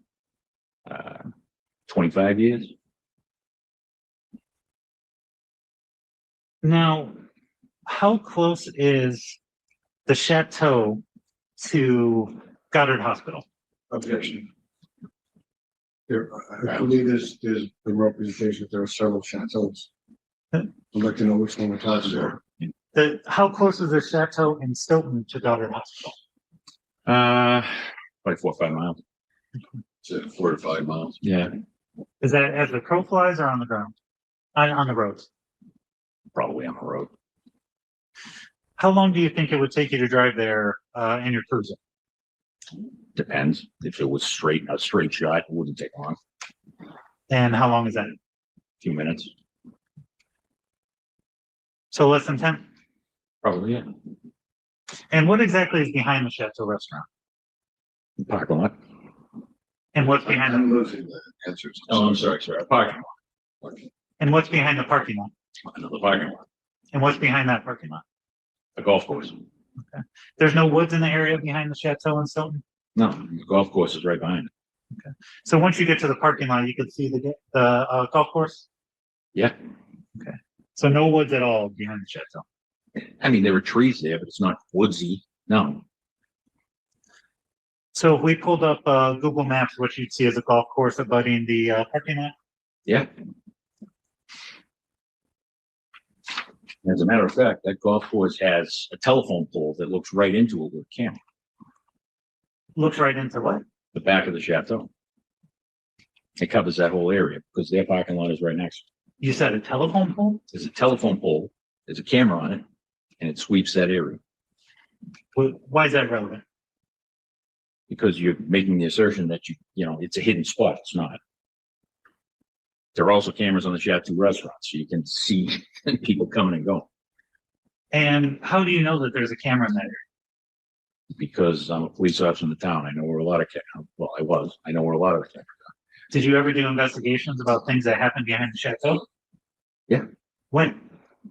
I can't give you exact dates, but I mean, we would get calls on a fairly regular basis to the golf course parking lot and to the Chateau once they were closing, if they were nervous about someone who was in the parking lot or things like that. Yeah. And so again, why did you mention the surveillance videos? Because you were making the assertion that it was a hidden spot. It's not. And that's because there's cameras there? Yeah. If you're all the way back in the Chateau parking lot, how much traffic is there typically? Objection, did we get a time frame? Yes.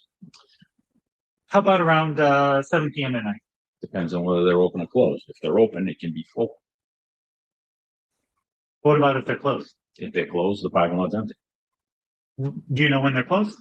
I think they usually close around 9 o'clock. All right, so let's focus around the time of the internal affairs investigation in 2021. Okay. So is it fair to say that you learned about SB's death shortly after they discovered her? Yes. Give or take, what's the time frame when you discovered that she had passed? I think the next day. Do you know the date when she passed away? I don't know. And how did you find out? Officer Cheever told me. Who's Officer Cheever? She was a fellow officer on the department.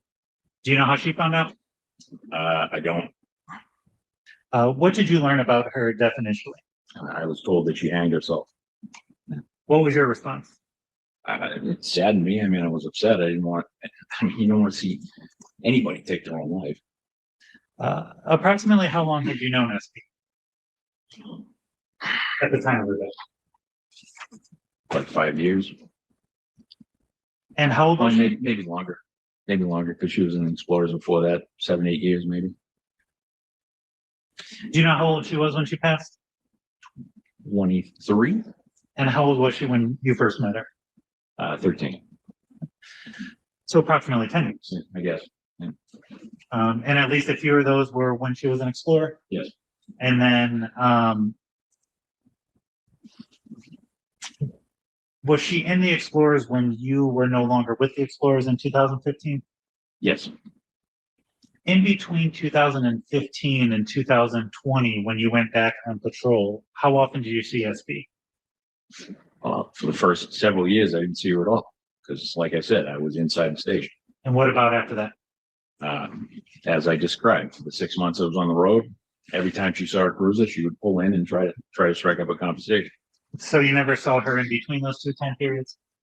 The only time I saw her was what I said to the investigator. I was coming home from school. It was late. I hadn't had anything to eat, so I swung into a bar that was close to my house. I was going to get something to eat. I ordered a beer. She was there with a group of friends. She popped up next to me, started saying hello. I didn't even bother ordering dinner. I finished my drink and I left. Didn't SB work at the Dunkin' in Stoughton? I don't know. So you never saw her there? No. Which one? There's like 8.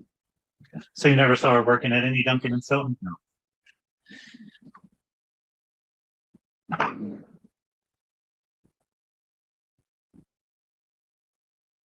Now, is it fair to say that she was a police explorer after you were no longer in charge of the program? Yes. Did you ever see her around the station during that time period? Not really, no, because I was working the day shift and they usually had at night. Okay. And by not really, does that mean that you sometimes saw her? I may have. I can't recall any time I did. Did you ever remember speaking with her? No.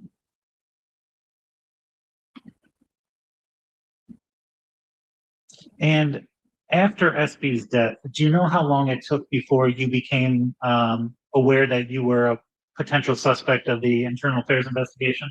Sir, I didn't know a damn thing. Even once I got called in for my interview, I wasn't told anything. I got put out on administrative leave, and that was the first I knew of anything. I was shocked. I got called in on my day off to hand in my badge and my gun. And my response, and I'm sure Chief McNamara could tell you, was pretty friggin' shocked. I had no idea what was going on. So when you went on administrative leave, did they give you any information? No, they just told me it was involving the investigation into her. That's it. Her being SB. Yes. And do you know approximately when that was? Oh God. Somewhere between February and April of 2022, I think. So approximately a year after her death? I think so. Yeah. Now, one of the things that you had testified about throughout this hearing is that the members of the Stone Police Department, in particular, your supervisors, weren't very friendly to you upon your return in 2015. That's cool. But you became a field training officer. No, I was already a field training officer. I just got used with the certification I already had. But they allowed you to train other officers. Yeah, because they knew I was good at it. And Lieutenant Bonnie oversaw that. He and I got along just fine. And what about the Oasis program? Didn't you participate in that? I did. How long after you returned in 2015? After some begging by the town drug abuse coordinator, I was reinstated. I don't know, maybe 6 months. I'm not entirely sure. Okay, so 6 months after you returned. Yeah. So you were involved in Oasis for several years after 2015? No, I was ripped out of the program for a good stretch of time because my co-chair was being investigated for something that ended up being nothing. I got a letter from the chief that made it seem like I did something wrong. So I was pulled out for quite a while. And one of the things that you testified about was that after your return in 2015, you got in trouble for seemingly every little thing. Yes, One of the things was speaking on the phone incorrectly. yes, Another thing I believe you mentioned was abuse of sick leave. yes. And how many internal affairs investigations were open against you for those things? I had no idea. How many All I times? know is I was spoken to and being counseled is part of the disciplinary process. How many written reprimands were issued? I don't know. Are you aware of any? None that were given to me other than, the official one against my daughter. And how many times were you suspended? I wasn't suspended. Okay, and how many times was it discussed that you should be terminated? None that I know of. So it was sort of just interactions where you would get in trouble from your supervisors. They were counseling sessions. That's what they were called. Were those the only two things that you got counseled for? Was answering the phone incorrectly and abuse of sick leave? No, there were several other things, one of which in particular, as I said, I wasn't allowed to drive a police cruiser. And we had a day where the shift was out of control and one of the bosses was being sent to a call by himself. I tried asking him over the air if he wanted me to jump in a car. I don't think he heard me, but I jumped in a car and I went and I backed him up. Came back and I got read the riot act for it. What does that mean? Read the riot act? I got told I'm not allowed to drive police cars. I'm not allowed to do the things that police officers are able to do. And you knew that you weren't allowed to drive a police car at that time? I wasn't aware that I wasn't allowed to drive a police car. I was aware that I was supposed to be sitting on the desk. So in other words, not driving a police car. I suppose. But that was just one of many instances. And what are the many others? I got ordered to be in a social media photo and I was averse to social media because of everything I was going through. So I refused to do it. And I tried to reason with the sergeant as to why. He told me it was in order. And I told him, well, okay, well, I'm willing to take the hit for that. Because I wasn't going to be in a social media post. And it ended up going to the chief. They ended up letting it go eventually, but it did become an issue and I did get counseled for it. And who was the chief at that time? Chief McNamara. So you said she let it go? Yep. And that means without any formal discipline? Other than the counseling session, which is formal discipline. Did you ever have any direct conflict with Chief McNamara while at the department? Yes. And what was that conflict? Oh, God, there were several things. I mean, from the time that she was working for me to the time that I was working for her, we had disagreements of opinion. We had disagreements. She would tell people, she would use me as an example for people who were under investigation. I told her I didn't appreciate that. There were several run-ins of that nature. How did she use you as an example? What is that? Oh, there was one officer who he got recorded for having improper conversations with a female. He's married. So of course she threw me in his face and I didn't appreciate it. It had nothing to do with it.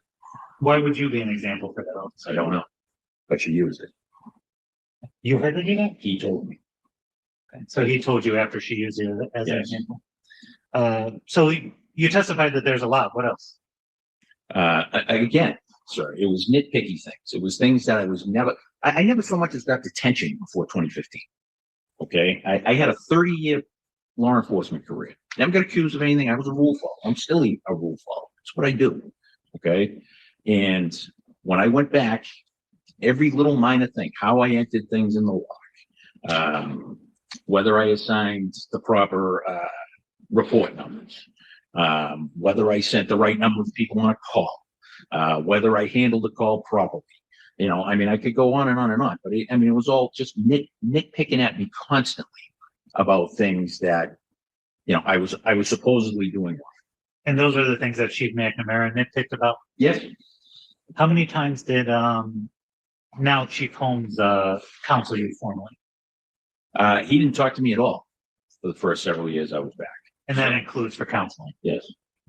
So all of these counseling sessions were with other people than Chief Holmes? Yes. Some of them were with Chief McNamara though? Yes.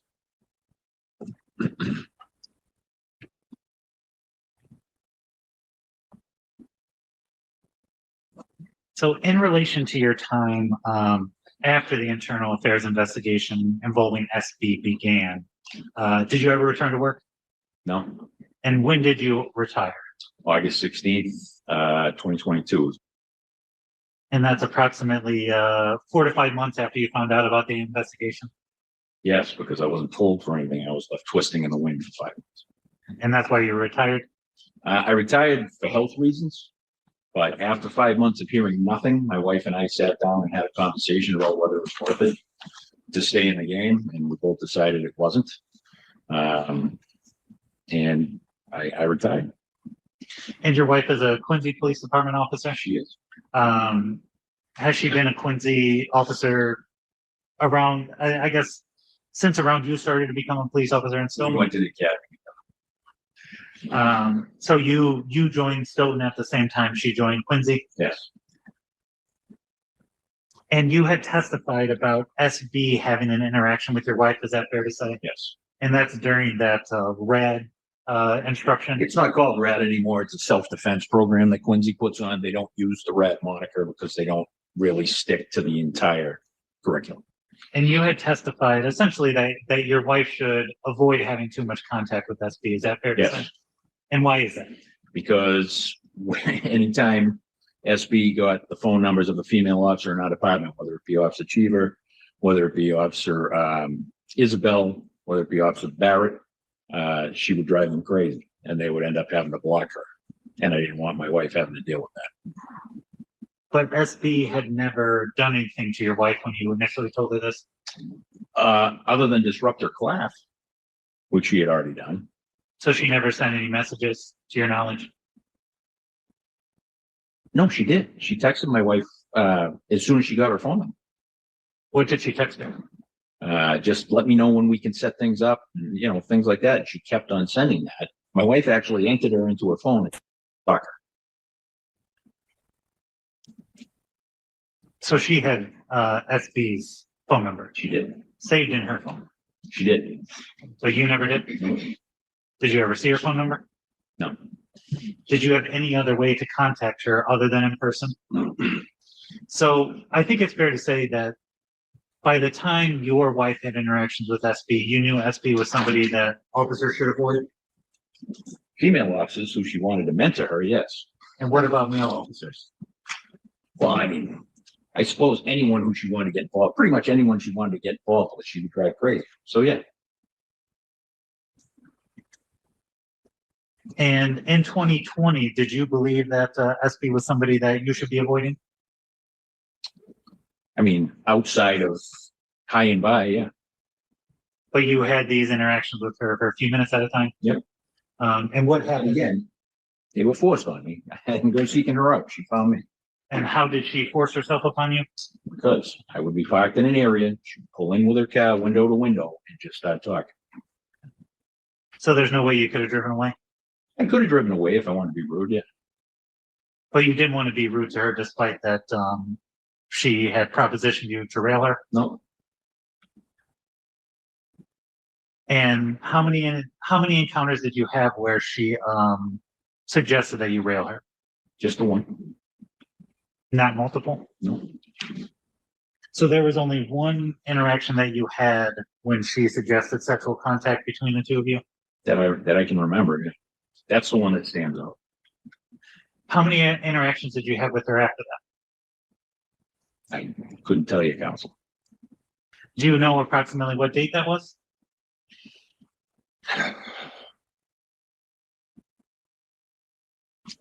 I don't think I was on the road that long, so maybe September, October 2020. And where did this occur? That was in the Jubilee Church parking lot, How visible is that parking lot to the public? right on Route 27. I'm sorry, what parking lot? The Jubilee Church, it overlooks a stoplight. So I would sit there and look at the light. There's a shopping center right next to it. So people would come out and run the light all the time. So I would sit at the end of the driveway. When you're on patrol, is it expected that you sit somewhere where the public's able to see where your cruiser is? Usually, but not always. And where are the places where you typically sat while on patrol? The Jubilee Church parking lot, the Cedar Hill Golf Course. The heck else? I mean, I'd go home for dinner and things like that. And then there was a Planet Fitness plaza on the other side of my patrol area. Is the Cedar Hill Golf Course the same one that abuts the Chateau Stilton? It is.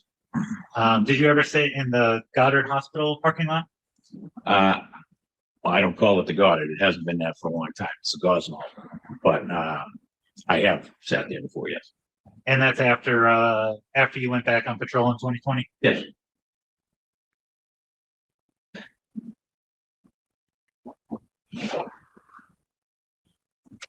Can we go to just one moment? My apologies. Can we go to, I believe it's page 186 of the additional materials.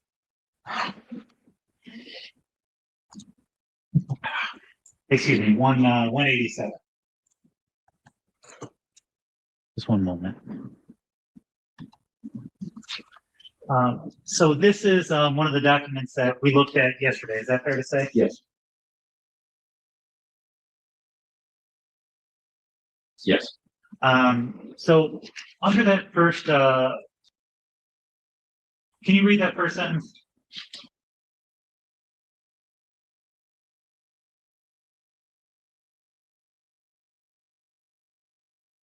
And that's when you declined to have a formal investigation. Is that fair to say? That's correct.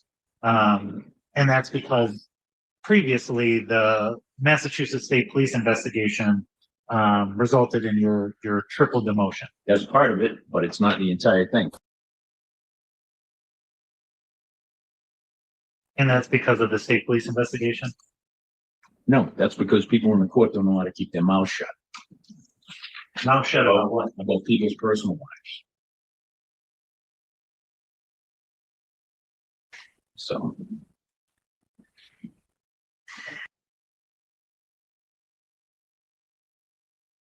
So if a member of the public went to the courthouse, they wouldn't be able to get a protective order or a copy of one? I haven't been in the game for a little bit. My understanding was that the domestic violence laws were beefed up so that was the case. Yes. Beefed up so that what was the case? So that those were protected, restraining orders and harassment prevention orders. I could be wrong, but that was my understanding. From your understanding, were they beefed up before or after 2015? I'm not sure. I think it was actually right around there when something went a lot. I remember the 209A laws being updated then. I think that's when it happened, but I can't say for sure. So. And you're currently a practicing attorney? But I don't do criminal law. Why do you mention that? Because that's what we're talking about. What do you practice? Usually estate planning. Anything else? I mean, I've handled the occasional, injury lawsuit, things like that. But for the most part, I stick to estate And you've been a practicing attorney since January 2021? Yes. How many attorneys are at your current firm? Just, So you're a solo practitioner? yes. What's your firm name? Devine Law LLC. Where's your office located? I have an office down the Cape that I share with another attorney, and I have a mailing address in Easton. Where? Easton? When you graduated law school, was it your intention to be a solo practitioner? I didn't really know what I was going to do. I hadn't decided yet. It depended on whether or not I decided to retire, if I was going to try and find a job, or if I was going to try and become a solo practitioner. But once you were admitted to the bar, you decided to be a solo practitioner? I mean, within a couple of months of talking to some other ones, I made that decision, I think, March or April of that year. I think that's when I started. And some other ones being firms? Yeah, other solo practicing attorneys, because I didn't know what I was getting into, so I wanted to do some research before I did that. I have nothing further. I have a couple of follow-up, just a couple of follow-ups. Sir, when you get a restraining order, you do it in a public court, is that correct? Correct. But it's still a public forum, right? Yes. You go in front of the judge and the courtroom is open to anybody who wants to come in. Yes. Yes. Now, you had discussed on examination that SB had approached you at certain times. Yes. Now, as a police officer, if someone is approaching your car and you're on duty, do you drive away? No, I want to know what they want in So- case there's something going on. So if she approached you in the car, what was your obligation as a police officer when she approached? Find out if there was an emergency. You couldn't just drive away. Not usually. The part of your job, despite how many times you were approached by her, what was your obligation? To at least find out if there was something going on. I have no questions. Nothing further.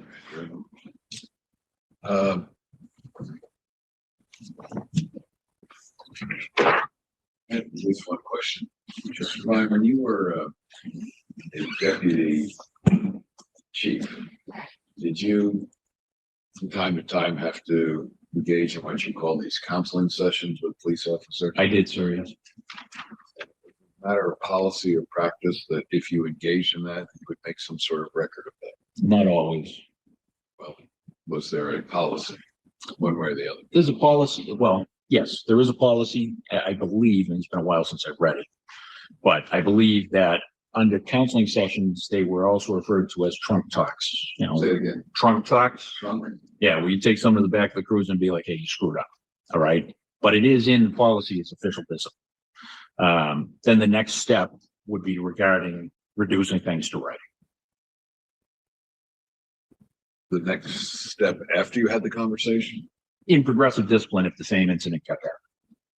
But the initial counseling session, there was no requirement as a matter of policy to make a record of? No. I don't have anything further. Does that cause anyone to have any further questions? No, you're on. No. All right. Thank you, Mr. Bell. Thanks, sir.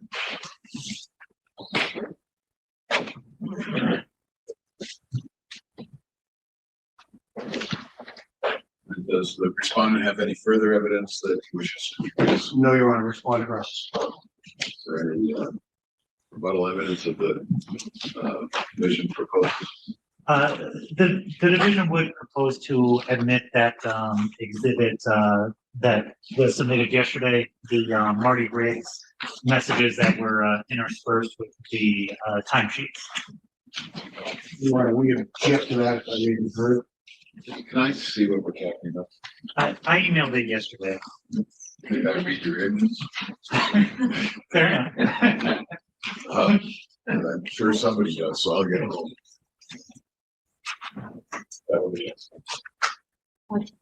Yes, sorry. So essentially, if you continue scrolling for a couple pages, there's the Marty Briggs, messages that begin the same 99 pages that are part of the IA report. If you keep going a little. Right here at the beginning of those same messages, and then you'll see there's sick day, and then if you keep scrolling, probably a few more pages before the first one. Right there, there's the attendance roster in Stone Police Department.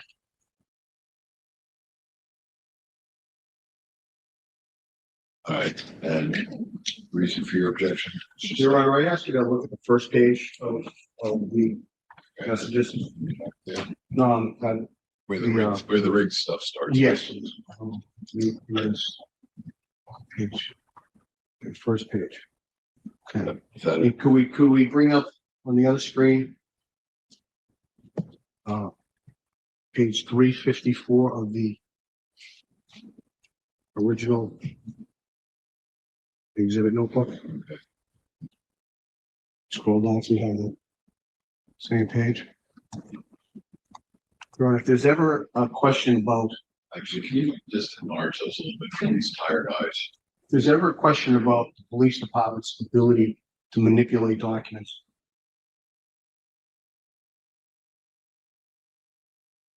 Well, Judge, it's nice that counsel's trying to testify as to what these are. But you're reading it now, because you're right, in terms of what it means, he is testifying, but this is true for other ones as well, that there's. So there's dates, yeah, they're all the dates, all the times are different on these. Some of the dates are different. Well, here we have a different date. Let's just take what we're looking at here. You have.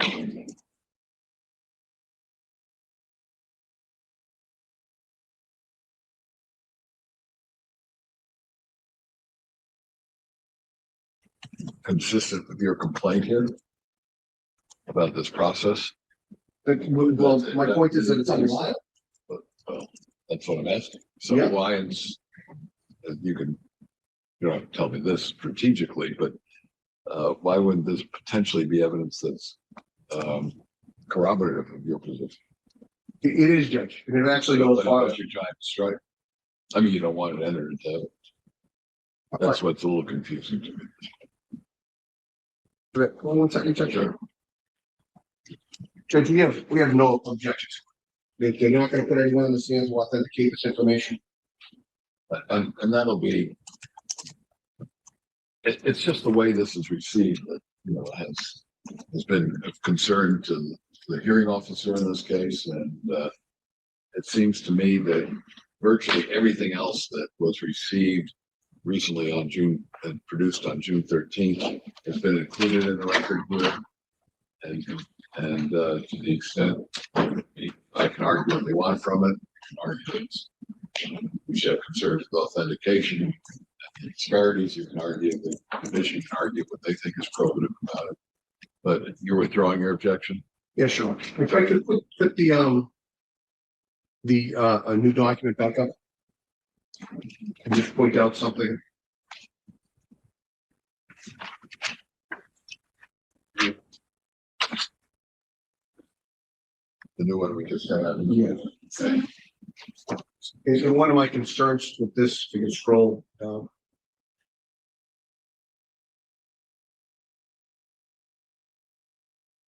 Well, you had this when you had Holmes on the stand for quite a while. Right? Yeah, well, when we reviewed it last night, Judge. Okay. You didn't notice it until last. I didn't notice it before. Your Honor, These are the documents, and I agree. I got them, like I think it was 2 weeks ago when we sourced. I had them 2 weeks ago, and I got them when I opened it.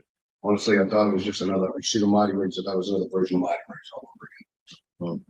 Sorry. Well, but it says that.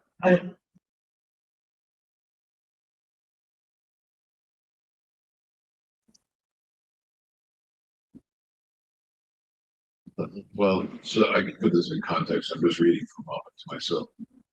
We have, until you receive this recent material.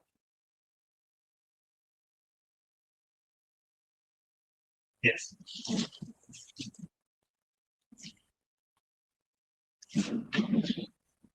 What page is that?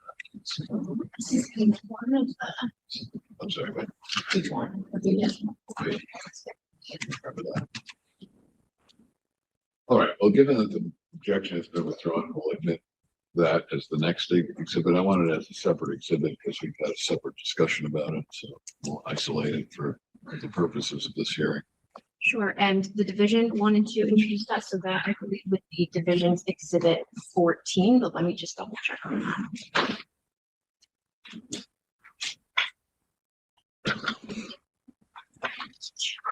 Yes, I believe the new exhibit would be divisions 14, and then for identification purposes, that would be division's exhibit F. As in 3.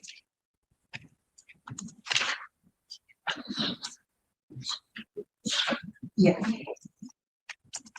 All right, so anything further from the division? Just to clarify, we'll be receiving an updated exhibit list. Yes, you will. It will be sent to both parties. Is it possible we could get you've been very nice, helping me get these documents. Is it possible we can get a big, you sent us, a link to the exhibits before. Is it possible that you could send us a link to the exhibits as they exist now? Yes, and the parties like them, like combined into one file if possible. That'd be fine, so you can reference the page numbers. I think that would make sense. Okay. It is a pretty voluminous file, so if for some reason we can't, I'll let the parties know and we'll try and, make it as clear as possible, but. I'll come in, as you know, I'll come in. In view of what I'm about to ask about submissions, what do you think's the timing that will take providing that this materials? So we have everything, we just want to organize it, just to be realistic. Yeah, could we get back to the parties later today on when they can expect to receive the, Just generally, it's a matter of days.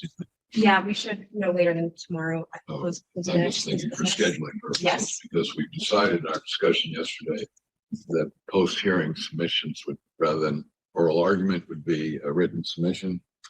How much time does the division feel it needs to prepare that? There's a lot of material here, obviously. I think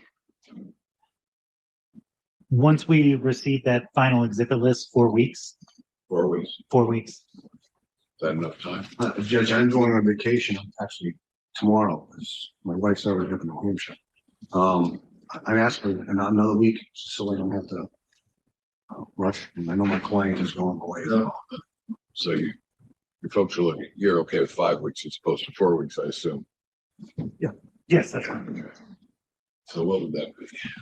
Right, so if we send the exhibit list by end of day tomorrow, we'll say that we'll start the count on Friday, July 18th. So 5 weeks from that.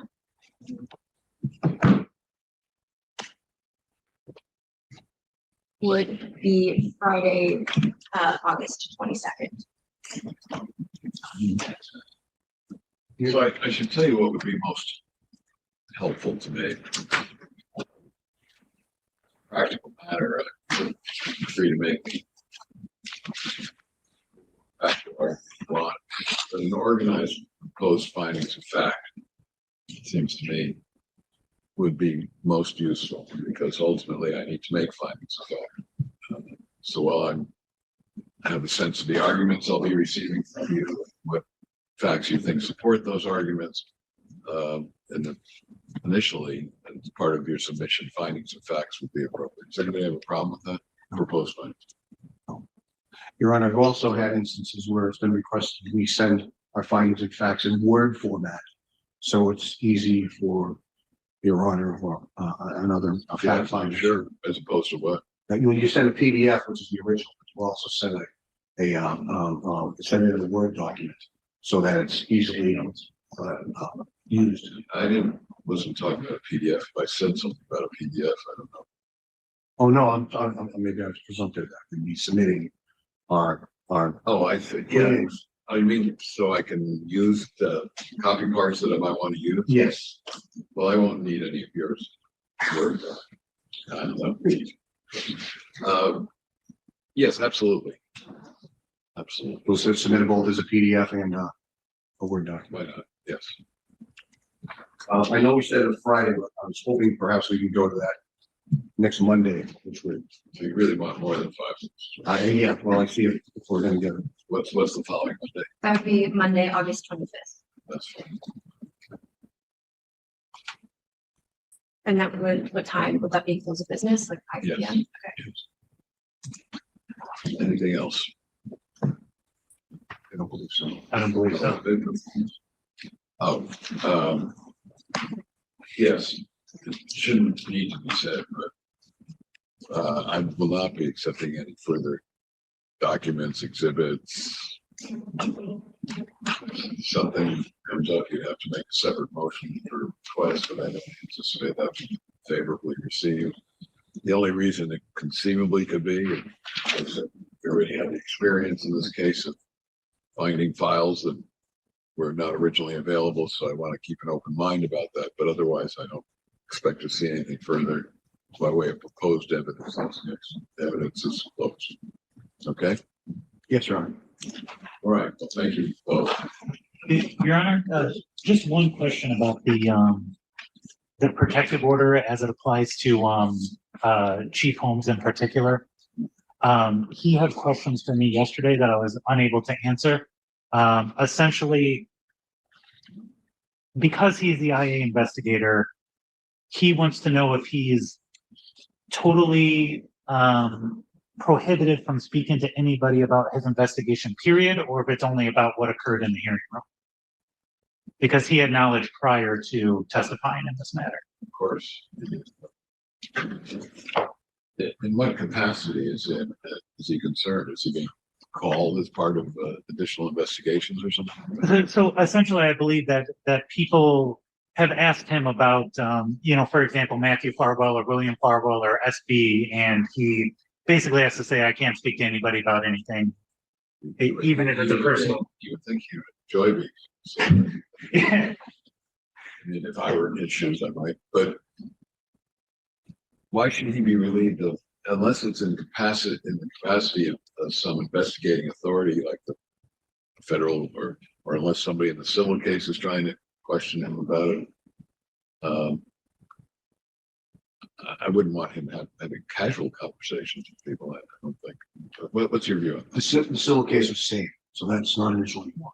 It was stayed pending the outcome of the federal. Well, I get that, but it doesn't mean that people aren't doing preparatory work. It may be stayed in terms of things going on. There may be investigations going on. The civil case, it may be certainly federal related investigations, or who knows what else is out there. What do you propose? You're the folks that persuaded me to enter a protective order in the first place. So how do you feel? My advice to him was just don't talk about it. That was my advice yesterday, but I mentioned that I would speak to the hearing officer. In the grand scheme of things, I mean, he does have personal knowledge outside of this hearing. Well, I'm not sure I can bar him from information that wasn't obtained by virtue of his participation in this proceeding. I think generally that would be the division's perspective as well as. But he's going to be walking a tricky line there, because sometimes it's hard to distinguish what you learned from this as opposed to what the knowledge you had prior to that. But in connection with some of these other proceedings, there's protective orders anyway.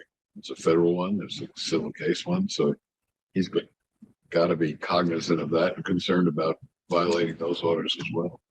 I think our protective order relates to these proceedings. So that's the simple answer. But if somebody's advising him, they might want to think about the existence of other orders that are out there as well. I think you gave him good practical advice, by the way. So, but I also did not want to advise him, as an attorney either, because he's certainly not my client in any form.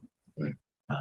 Do you have any thoughts on that you want to add to this discussion? No, it's an interesting issue. I think, as you said, Well, are you involved in the civil case? I am. The civil case I represent. I figured. So that has been stayed pending the outcome of the federal criminal case with Matthew Farwell. I think that if he had personal knowledge before, you can't bother his personal knowledge, but I think you'd be happy to be able to say, so he's not bothered, that he can't say anything. I've been contacted by. All right, let me this comment just came out. Nothing came out of this hearing. The feds had to take over, so Sandra Birchmore would receive justice. Not exactly. This is a post-commission hearing. This is about the certification of Robert Devine, whether he can remain a certified police officer. It's more in, you can tell he's really there just to defend his reputation because he's an attorney right now. He has clients. I heard from one of them today. So this guy's basically trying to defend himself. We don't know what the judge ruled in this. I'm pretty sure after watching this that the judge ruled against him. There seems like there's an appeal and they're not letting us know what's going on. So there's not going to be any jail time on this. This is going to determine whether he can be certified as a police officer ever again. But what's interesting is this guy's testifying. He's given his side of the story, which the feds are transcribing. The feds are just recording everything that he says here. So it's not that, this wasn't really about justice for Sandra Birchmore. This was more about what did Robert Devine do? That's why they were talking about his other issues with the woman that was stalking him. And you could tell he had a lot of issues with other coworkers. The way he laughs too, it's so weird. The whole thing, this was so bizarro to watch today. I don't know if we need to hear any more. We could listen to the rest of it, but it's pretty much over. This is just a hearing that happened in July. I thought it was interesting today to watch this. Something we didn't see before. This is the first time we get to really watch this.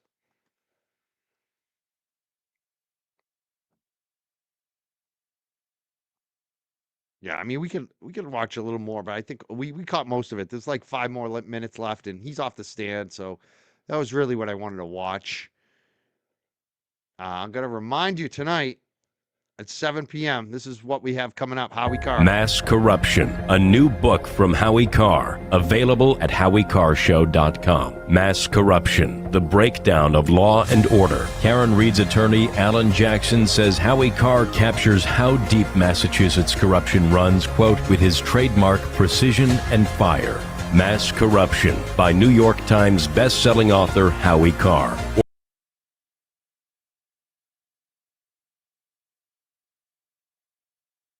Right, that's coming up tonight on the show.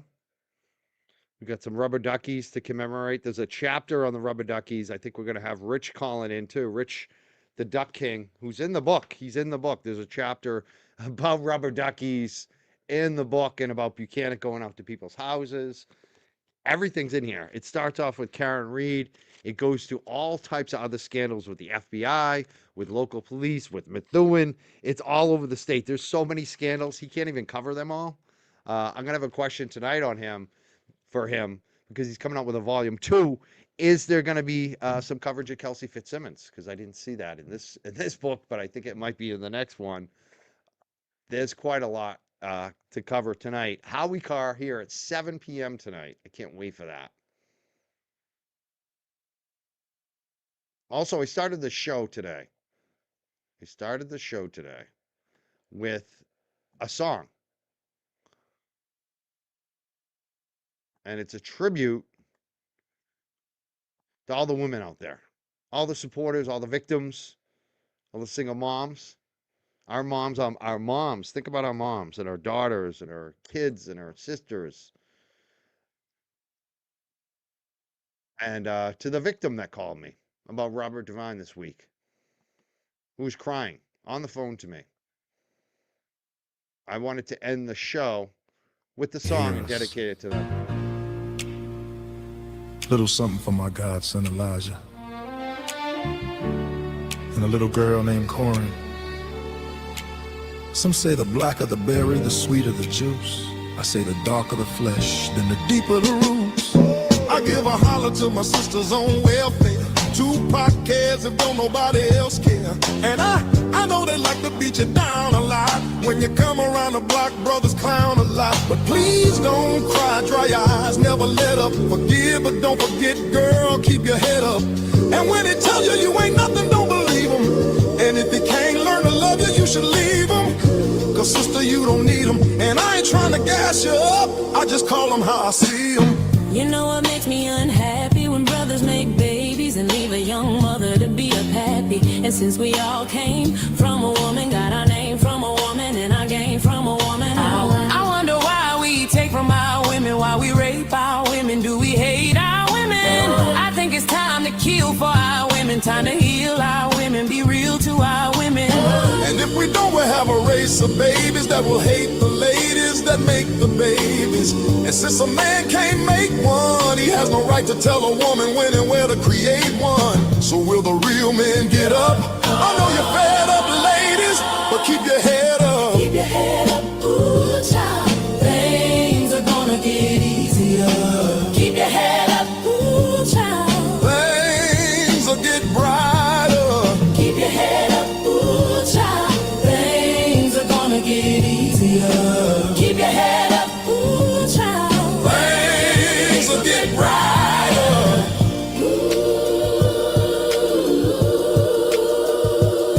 Hey yo, I remember Marvin Gaye used to sing to me. He had me feeling like black was the thing to be. And suddenly the ghetto didn't seem so tough. And though we had it rough, we always had enough. I huffed and puffed about my curfew and broke the rules. Ran with a local crew and had a smoke or two.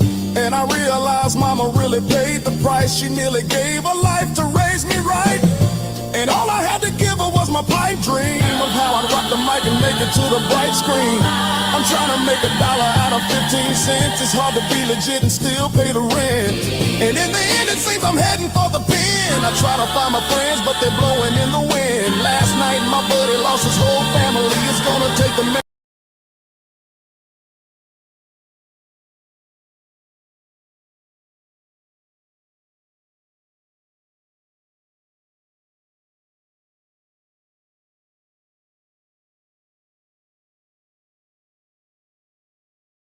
And me to conquer this insanity. It seems the rain will never let up. I try to keep my head up and still keep from getting wetter. You know it's funny when it rains, it pours. They got money for wars, but can't feed the poor. Say there ain't no hope for the youth, and the truth is it ain't no hope for the future. And then they wonder why we crazy. I blame my mother for turning my brother into a crack, baby. We ain't meant to survive, cause it's a setup. And even though you're fed up, you got to keep your head up.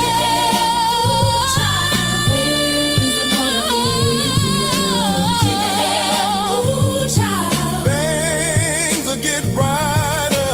Keep your head up, ooh, child. Things are gonna get easier. Keep your head up, ooh, child. Things will get brighter. To all the ladies having babies on their own, I know it's kind of rough and you're feeling all alone. Daddy's long gone and he left you by your lonesome. Thank the Lord for my kids, even if nobody else want them. Cause I think we can make it, in fact, I'm sure. And if you fall, stand tall and come back for more. Cause ain't nothing worse than when your son wants to know why his daddy don't love him no more. You can't complain you was dealt this hell of a hand without a man feeling helpless. Because there's too many things for you to deal with. Dying inside, but outside you're looking fearless. While tears is rolling down your cheeks, you steady hoping things don't fall down this week. Cause if it did, you couldn't take it. And don't blame me, I was given this world, I didn't make it. And now my son's getting older and older, and cold from having the world on his shoulders. While the rich kids is driving Benz, I'm still trying to hold on to surviving friends. And it's crazy, it seems it'll never let up. But please, you got to keep your head up.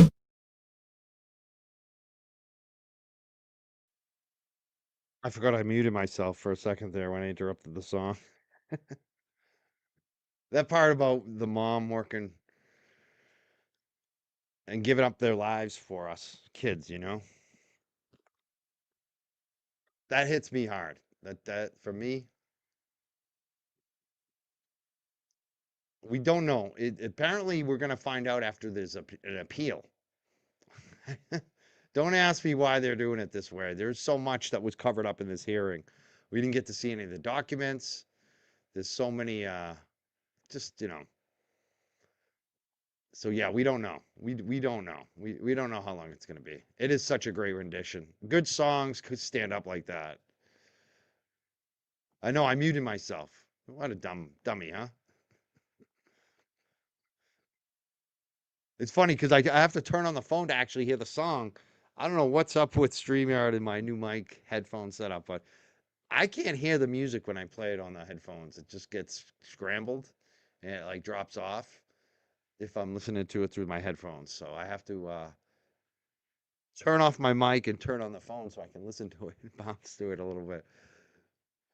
But that song, yeah, let's protect our women. Let's go to war for our women.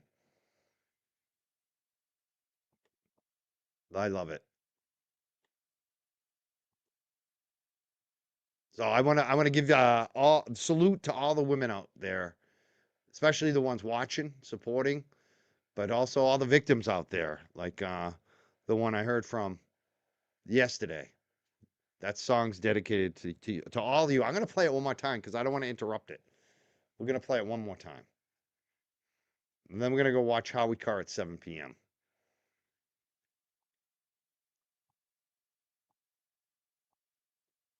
I dropped the song, but I can find it again.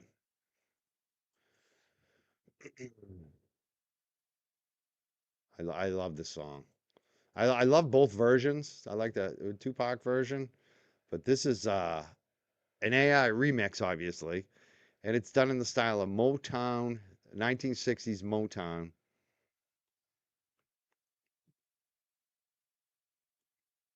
And we're gonna play it one more time. And one more time, I'm gonna ask you, put your ones up for your mom. Put your ones up for all the women in your life. If you're a woman, put your one up for yourself. Yeah, and put it up for the mom that called me yesterday, crying about Robert Devine and the lies that she claims he lied about her. And I think I know what part of the testimony we're about to. Think he specifically.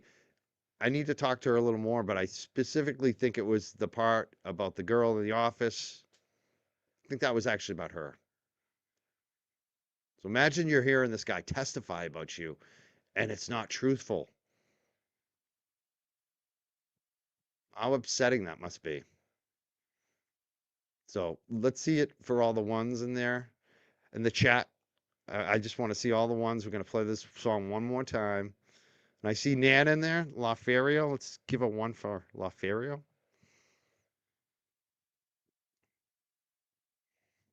All right, let's do it one more time.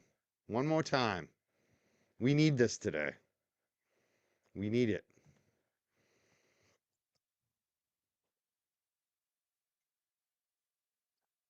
Put up your ones. And let's Oh listen one more Lord, time. can you hear us? Little something for my godson Elijah. And a little girl named Corin. Some say the blacker the berry, the sweeter the juice. I say the darker the flesh, then the deeper the roots. I give a holler to my sisters on welfare. Tupac cares if don't nobody else care. And I know they like to beat you down a lot. When you come around the block, brothers clown a lot. But please don't cry, dry your eyes, never let up. Forgive but don't forget, girl, keep your head up. And when they tell you you ain't nothing, don't believe them. And if you can't learn to love you, you should leave them. Cause sister, you don't need them. And I ain't trying to gas you up, I just call them how I see them. You know what makes me unhappy? When brothers make babies and leave a young mother to be a pappy. And since we all came from a woman, got our name from a woman, and our game from a woman, I wonder why we take from our women, why we rape our women, do we hate our women? I think it's time to kill for our women, time to heal our women, be real to our women. And if we don't, we'll have a race of babies that will hate the ladies that make the babies. And since a man can't make one, he has no right to tell a woman when and where to create one. So will the real men get up? I know you're fed up, ladies, but keep your head up. Keep your head up, ooh, child, baby.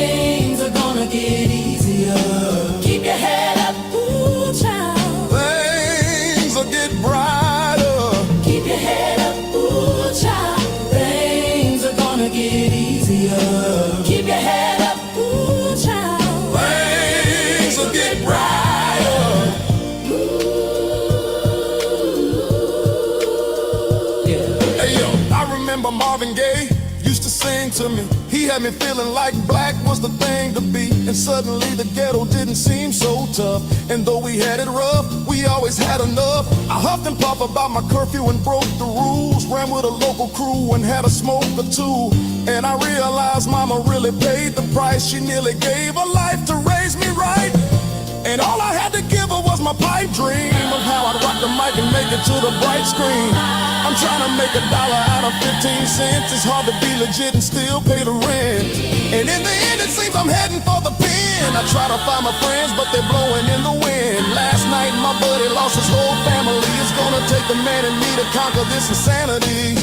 It seems the rain will never let up. I try to keep my head up and still keep from getting wet up. You know it's funny when it rains, it pours. They got money for wars, but can't feed the poor. Say there ain't no hope for the youth, and the truth is it ain't no hope for the future. And then they wonder why we crazy. I blame my mother for turning my brother into a crack baby. We ain't meant to survive, cause it's a setup. And even though you're fed up, you got to keep your head up.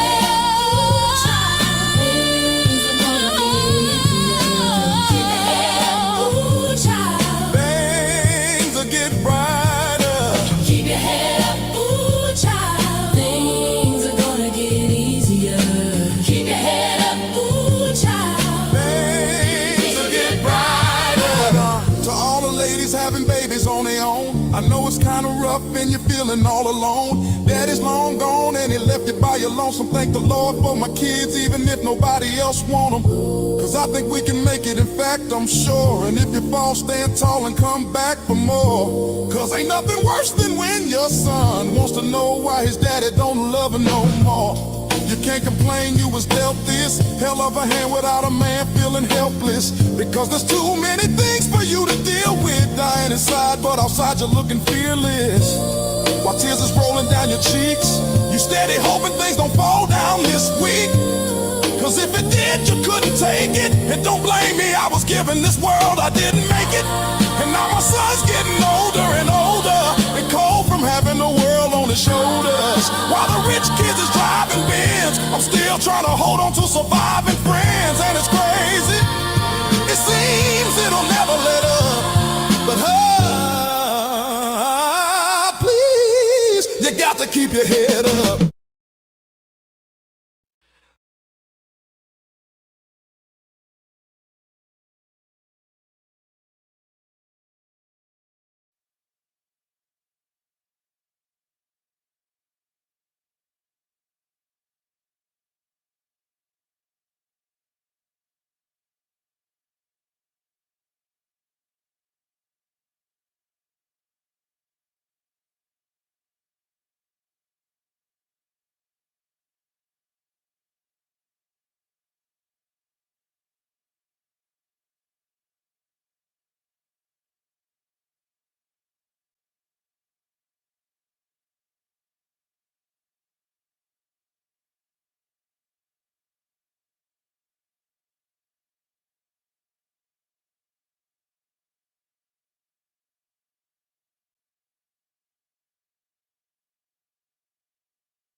Oh, I'm still muted. Sorry. Holy fuck. I was double muted. Oh my god, I'm muted so many times. Hey, you know what? I'm getting it out of the way for Howie Carr tonight. I was doing good too. I just want to say this goes out, that song goes out to all the women. I posted it in the chat. It goes out to every single woman that's in this chat tonight. It goes out to all of our moms. It goes out to Kelsey. It goes out to Sandra Birchmore, Karen Reed, and all the victims of this little ring. I think there are some victims here. I want to thank LaFerio. She's in the chat. I did post the link to the song in the chat. So if you want to watch it again, I can't believe I was double muted. I muted my mic and StreamYard. So funny. It's harder for me to play music here. I'm not used to playing music. That's the thing. It's all right. I'm gonna head out. When is Kelsey's next hearing? I think it's November 25th, if I'm right on that. That's at least a criminal. I'm not sure about the family. We'll find out. And there may be an SJC hearing. It doesn't even seem like there's going to be a hearing. It seems like they're just taking it up and going to decide very quickly. So hopefully the SJC takes it up quickly. But tonight we'll be live at 7 p.m.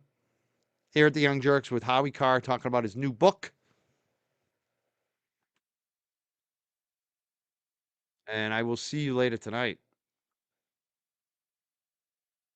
November 25th is the next hearing for Kelsey. I want to thank everyone who did the super chats tonight. Oh, La Ferio says go grab some dinner before Howie, of course. I actually did have a big lunch. I don't even know if I'm going to be able to eat dinner. It was huge. I feel like I'm dragging right now. Thank you so much for the new members. Thank you, Shannon, as well today. And What the Doc, amazing. Thank you so much. 50, wow. $4.99 from Lass. Pounds. Thank you, Law Wifey, for joining today. And thank you, Karen D. Got the ones up. I love the ones. Let's hear it one more time. Anyone who's still here, throw up your ones one more time for the ladies, for yourselves. And we'll see you later tonight, 7 p.m. I'm going to redirect there now so you don't lose it. But I'll see you then. Have a great night, everyone. Peace out. See you at 7. See you at 7. And the Duck King's going to be here. And on Monday night, we got Robbie Road Steamer at 6 p.m. That's going to be a wild show. You never know what Robbie's going to do. He may take over my show. He may destroy me. I'm worried. I might get trolled on my own show. We'll see. Old friend, Robbie Road Steamer, Rob Patillo, Danvers, Massachusetts, national legend now. Nationally known. Robbie Road Steamer. Going to be on the show 6 p.m. He just got his 100,000 subscriber plaque from YouTube. He's got way more on Facebook, Instagram, TikTok. The dude is a viral sensation. Robbie has been killing it lately. I don't know. I wonder what he'll be wearing too. Yeah, he could be. We don't know what he's going to be wearing. Could be wearing anything. I'm a little nervous to have my old friend on the show. So that's Monday night, 6 p.m. I'll see you later at 7. Have a great night, everyone. See you at 7.